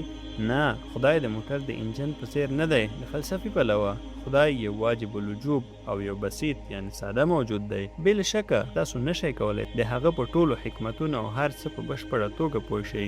دا ممکنه نه ده. هوښیار اوسېدل په دې معنا نه دی چې ته په هر څه پوهې، او خدای مجبور نه دی چې تا ته هر څه ووایي. دا زما پوښتنه نه وه. زما پوښتنه دا وه که خدای له دې نړۍ دومره پورته دی چې موږ ته یې په ځمکه کې د انتخاب اختیار راکړی، په دې معنا چې موږ انسانان اختیار لرو او په ټولنه کې چې هر څه کیږي زموږ لخوا پرېکړه کیږي. نو بیا آیا موږ پرېکړه کوونکي نه یو؟ موږ پرېکړه نه کوو؟ سمه ده، موږ پرېکړه نه کوو. خدای چې له ذات، وجود، وخت او مکان څخه پورته دی هغه موږ ازمويي. او دا هماغه خدای دی چې موږ ته یې ویلي چې څه باید وکړو او څه ونه کړو. نو ښکاره ده چې ته به د خدای خبره واورې. هغه مېرمن چې هلته وروسته ولاړه ده او عینکې یې په سترګو دي، هغې ته مایک ورکړئ. وګورئ، زه هڅه کوم چې ټولو ته وخت ورکړم. سمه ده، هغې ته مایک ورکړئ. زه هم نه یم، زه اوس حاضره نه یم. زه پر وخت یم او تر خپلې وسې به پوره هڅه وکړم. هو مهرباني وکړئ خپل نوم راته ووایئ. زما نوم اجاله دی. زه د ډیلي پوهنتون زده کوونکی یم او د هند د محصلینو د فدراسیون غړی یم. زما پوښتنه له مفتي صاحب څخه ده، دلته په دې تالار کې ناست آیا موږ واقعي په فلسفي توګه د جنسي تیرې د اخلاقو په اړه بحث کولی شو؟ موږ یې کولی شو، خو حقیقت دا دی چې ښځې په خپل ورځني ژوند کې له جنسي تیري سره مخ کیږي او موږ نشو کولی دې ته یوازې د ارقامو په سترګه وګورو، ځکه په هغو هیوادونو کې چې تاسو وایاست پیښې پکې کمې دي څومره ښځې شتون لري چې په حقیقت کې د قضیې ثبتولو ته لاسرسی لري. په هغو هیوادونو کې څومره ښځې کار کوي چې د کار کولو ازادي لري. په اروپا کې دا ازادي رامنځته شوه، په اروپا کې قوانین راغلل او له همدې امله موږ نن د دې په اړه خبرې کولی شو.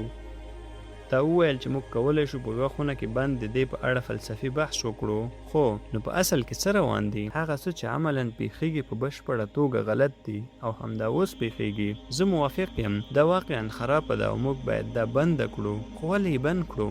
ځکه چې دا غلط کار دی. موږ د دې لپاره یو کلک او عیني بنسټ لرو، هغوی داسې یو بنسټ نه لري. هغه څه چې زه یې د ویلو هڅه کوم دا دی چې هر چیرې چې ظلم وي، که هغه د ښځو په وړاندې وي، چیرې چې د هغوی عزت اخیستل کیږي یا ورته زیان رسول کیږي، یا د هر هغه چا په وړاندې چې له بېعدالتۍ سره مخ وي، د هغې په وړاندې درېدل زموږ اخلاقي دنده ده. دا د خدای له لورې ده. که نه جاوید صاحب وایي چې اکثریت به پرېکړه کوي، خو اکثریت هر وخت بدلېدلی شي. ته په دې کې لږ غلط شوی یې. که زما جملې دا تاثر ورکړی وي یا که ما دا ویلي وي زه یې بیرته اخلم. زما هدف هیڅکله دا نه و چې اکثریت باید پرېکړه وکړي. که اکثریت پرېکړه وکړي نو لکه څنګه چې تا وویل دا په نړۍ کې یوه لویه خبره ده. زه ورسره موافق یم. موږ به وروسته خلاصه وکړو.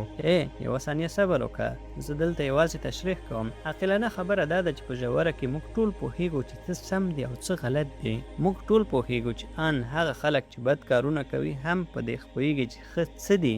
پوښتنه همدا وه، سمه ده، نو دا اخلاق له کومه راځي؟ جرحه، هو، اخلاق یوازې د ژوند کولو له غوښتنې څخه راځي. په دې معنی چې که تاسو یو ځای ژوند کوئ، هر څه چې وایاست یا یې کوئ هغه منل کیږي. که نه تاسو یوازې هغه وخت بې له قوانینو ژوند کولی شئ چې خلک یو څه اخلاقي احساس ولري. که نه نو دا به ګډوډي وي. موږ دا څنګه پوهیږو؟ موږ لیدلی دی چیرې چې سم اخلاق وي، کارونه سم پر مخ دي. نو که په نړۍ کې شیان غلط روان وي ولې کار وکړو؟ تاسو د دې بحث په اړه د معرفت پوهنې اپسټیمولوژي له نظره خبرې کوئ، سمه ده؟ زه دلته د هستې پوهنې انټولوژي په اړه غږیږم. زه به هڅه وکړم چې دغو دوو کسانو ته یو څه چای راوړم. مهرباني وکړئ مخکې لاړ شئ او له هغوی څخه پوښتنې وکړئ. همدا اوس تاسو د لیدونکو حق غصب کوئ. تاسو ټول عام خلک یاست او دا کسان به راځي او ځي. صاحب زما نوم لخور رحمان دی او زه د علیګړ مسلم پوهنتون زده کوونکی یم. تر هغه ځایه چې زه پوهیږم صاحب، تاسو هم د علیګړ مسلم پوهنتون روزل شوي یاست. زه هم د همدې ګلستان یوه برخه یم صاحب. نو زه له تاسو سره په لیدو ډیر خوشحاله یم. زما پوښتنه صاحب د سید علي رحمه الله په اړه ده. د خدای شتون باید د عقل په حدودو کې وپلټل شي، نه دا چې په بشپړه توګه رد شي. صاحب تاسو به دا څنګه تعریف کړئ؟ نه نو بیا یې باید هغوی ته تشریح کړئ. پوښتنه دا ده چې آیا د خدای وجود ثابت کېدلی شي؟ نو صاحب تاسو دا رد کړی دی. له همدې امله زه پوښتنه کوم. هغه تاسو ته هم دا خبره وکړه صاحب. یوازې یوه ثانیه. سید وویل چې تاسو نشئ کولی د خدای وجود په عقل سره ثابت کړئ. آیا هغه دا نه وویلي؟ وروره، هغه وویل چې تاسو یې کولی شئ او دا نن ترسره شول. لټون یا ثبوت له عقل سره تړاو لري که نه؟ یوازې پوښتنې ته وکشه. دا یوازې د منطق په کارولو سره نشي کېدلی. آیا تا داسې ونه ویل؟ دا په منطق سره کېدلی شي. هغوی هم دا وایي وروره. ته وایې چې دا ناممکنه ده. که څه هم دا یوه جلا پوښتنه ده. وګوره صاحب، ځوانان وګورئ، دوی داسې یو په زړه پورې پوهنتون لري. ما ته غوږ شه، په مایک کې خبرې وکړه تر څو په میلیونونو لیدونکي ستا غږ واوري. هغه ته مایک ورکړئ. زما پوښتنه دا وه چې سید رحمه الله دا نظر درلود چې د خدای شتون باید د عقل په حدودو کې وپلټل شي، نه دا چې په بشپړه توګه رد شي. دا د هغه مفهوم و. خو زما پوښتنه دا ده، تاسو دا څنګه تعریف کوئ؟ ته به یې څنګه تشریح کړې؟ زه غواړم له تا څخه پوه شم چې ته د علیګړ مسلم پوهنتون روزل شوی یې. ما پلټنې ته دوام ورکړ. د عام عقل په حدودو کې مې فکر کوو، خو ما ونه موندل. خو هغه عینکې هلته په سترګو کړه او هغه خلکو ته یې ورکړه. ژر پوښتنه وکړه. زه یوازې 5 دقیقې لرم. دا په 5 دقیقو کې پای ته رسیږي. سلام علیکم مفتی صاحب. زما پوښتنه دا ده، ستاسو نوم څه دی؟ فیض. پوښتنه وکړه. وروره، نو زما پوښتنه دا ده چې ملحدین نن سبا د شر د ستونزې پرابلم اف ایول له استدلال څخه کار اخلي. هو د مسلمانانو د حقونو په وړاندې لکه څنګه چې په دې نړۍ کې ډیر شر شتون لري او دا یوازې د مسلمانانو په وړاندې نه دی، دا د ملحدینو په وړاندې هم دی. هو دا لکه سم کړه سړیه، ټوله هڅه دا وه چې ملامتیا پر کوم ځانګړي مذهب ونه تپل شي. نو په اصل کې استدلال داسې دی په نړۍ کې ډیر شر شتون لري او که چیرې یو په بشپړه توګه ښه خدای شتون ولري نو ولې یې مخه نه نیسي. خو په دې پوښتنه کې پټه انګېرنه دا ده چې شر په حقیقت کې په دې نړۍ کې وجود لري. اوس ملحدین څنګه کولی شي د هستې پوهنې اونټولوژي له مخې ثابت کړي چې په دې نړۍ کې شر شتون لري؟ اجازه راکړئ چې لږ وضاحت وکړم. نه صاحب، مهرباني وکړئ د دوی خبرو ته غوږ ونیسئ. نه مهرباني وکړئ، زه غواړم د اونټولوژیکي وضاحت وکړم. نه موږ پرې پوه شو صاحب، اجازه ورکړئ چې هغوی ځواب ووایي. ښه، اجازه راکړئ چې یوه پوښتنه وکړم. تر اوسه پورې دا څه و؟ اجازه راکړئ چې لږ څه اضافه کړم. ته ګورو یې، نو کله چې موږ 13 پړاو کې وو تا به سټیج ته راوغواړو. د الحاد له مخې هر څه تصادفي دي، هر څه یوازې اتومونه او مالیکولونه دي. زما او د کاڼي ترمنځ یوازینی توپیر دا دی چې موږ دواړه له اټومونو او مالیکولونو جوړ یو. دا یوازې د جوړښت مختلف ترتیبونه دي، لکه که یو څوک یو کاڼی په توره باندې 2 ټوټې کړي یا زه دا کار وکړم د الحاد له مخې، دا یو شان خبره ده. د الحاد له مخې هیڅ ښه او بد شتون نه لري. اوس د فیض صاحب پوښتنه دا ده، که تا کوشش هم کړی وی نو له دې څخه د غلطه پوښتنه نشو کولی. دلته یو ژوندی موجود دی او ژوندي موجودات احساسات لري، یعنی یو ژوندی موجود اوریدلی، لیدلی، خوند اخیستلی او احساس کولی شي. نو دا صفت چې په دې نړۍ یعنی حباب کې راغلی په حیواناتو کې هم شته او په انسانانو کې هم، نو څرګنده ده که هغه درد احساسوي دا ځکه چې هغه دا احساس لري. که تاسو حساسیت لرئ نو تاسو به احساس کړئ. کاڼي دا حساسیت نه لري، نو دا څنګه پوښتنه ده چې که ته یو کاڼی پرې کړې هغه ته درد نه رسیږي، نو که یو څوک تا پرې کړي نو تا ته به ولې درد رسیږي؟ کښېنه. هو بله پوښتنه، مخکې لاړ شه، پوښتنه وکړه. هو جاوید اختر صاحب. ای وروره، هر څوک مفتي صاحب پرېږدئ او ما ته راځئ. آیا اوس ما پسې شوې؟ زه خبرې وکړه. تا پوښتنه وکړه چې کله په غزا کې ماشومان مړه کېږي نو خدای څنګه شتون لرلی شي، او تا په اروپا کې د الحاد زیاتوالي یادونه هم وکړه. خو همداسې پیښې هم د دې لامل کېږي چې ډېر ملحدین او بې ایمانه خلک د ایمان لوري ته مخه کړي. ته دا تضاد څنګه بیانوې چېرته چې تکلیفونه ځینې خلک له خدایه لرې کوي خو نور بیا ایمان ته نږدې کوي؟ اجازه راکړئ یو څه درته ووایم. نړۍ په هیڅ ځای کې مکمله نه ده. زما ملګریه، هر ځای نیمګړتیاوې شته. یوازې 1 دقیقه وخت راکړئ او زه به درته وښایم. نیمګړتیاوې، کمزورۍ او ستونزې هر ځای شته، مګر که تاسو په رښتینې توګه وګورئ تر ټولو زیاته ازادي چیرته ده؟ یو عادي ښاري کس حقونه چیرته خوندي دي؟ هغوی خبرې کولی شي، په خپله خوښه عمل کولی شي، په آزاده توګه نظر ورکولی شي، حتی د حکومت پر ضد. ته خبرې کولی شي، ته د فاسدو خلکو په اړه خبرې کولی شي، ته د پانګوالو پر ضد خبرې کولی شي. تاسو به دا په غربي اروپا کې ومومئ. زه دا نه وایم چې هغوی کامل دي، هیڅکله نه. هلته هم ډېرې نیمګړتیاوې شته، هیڅ څوک کامل نه دي.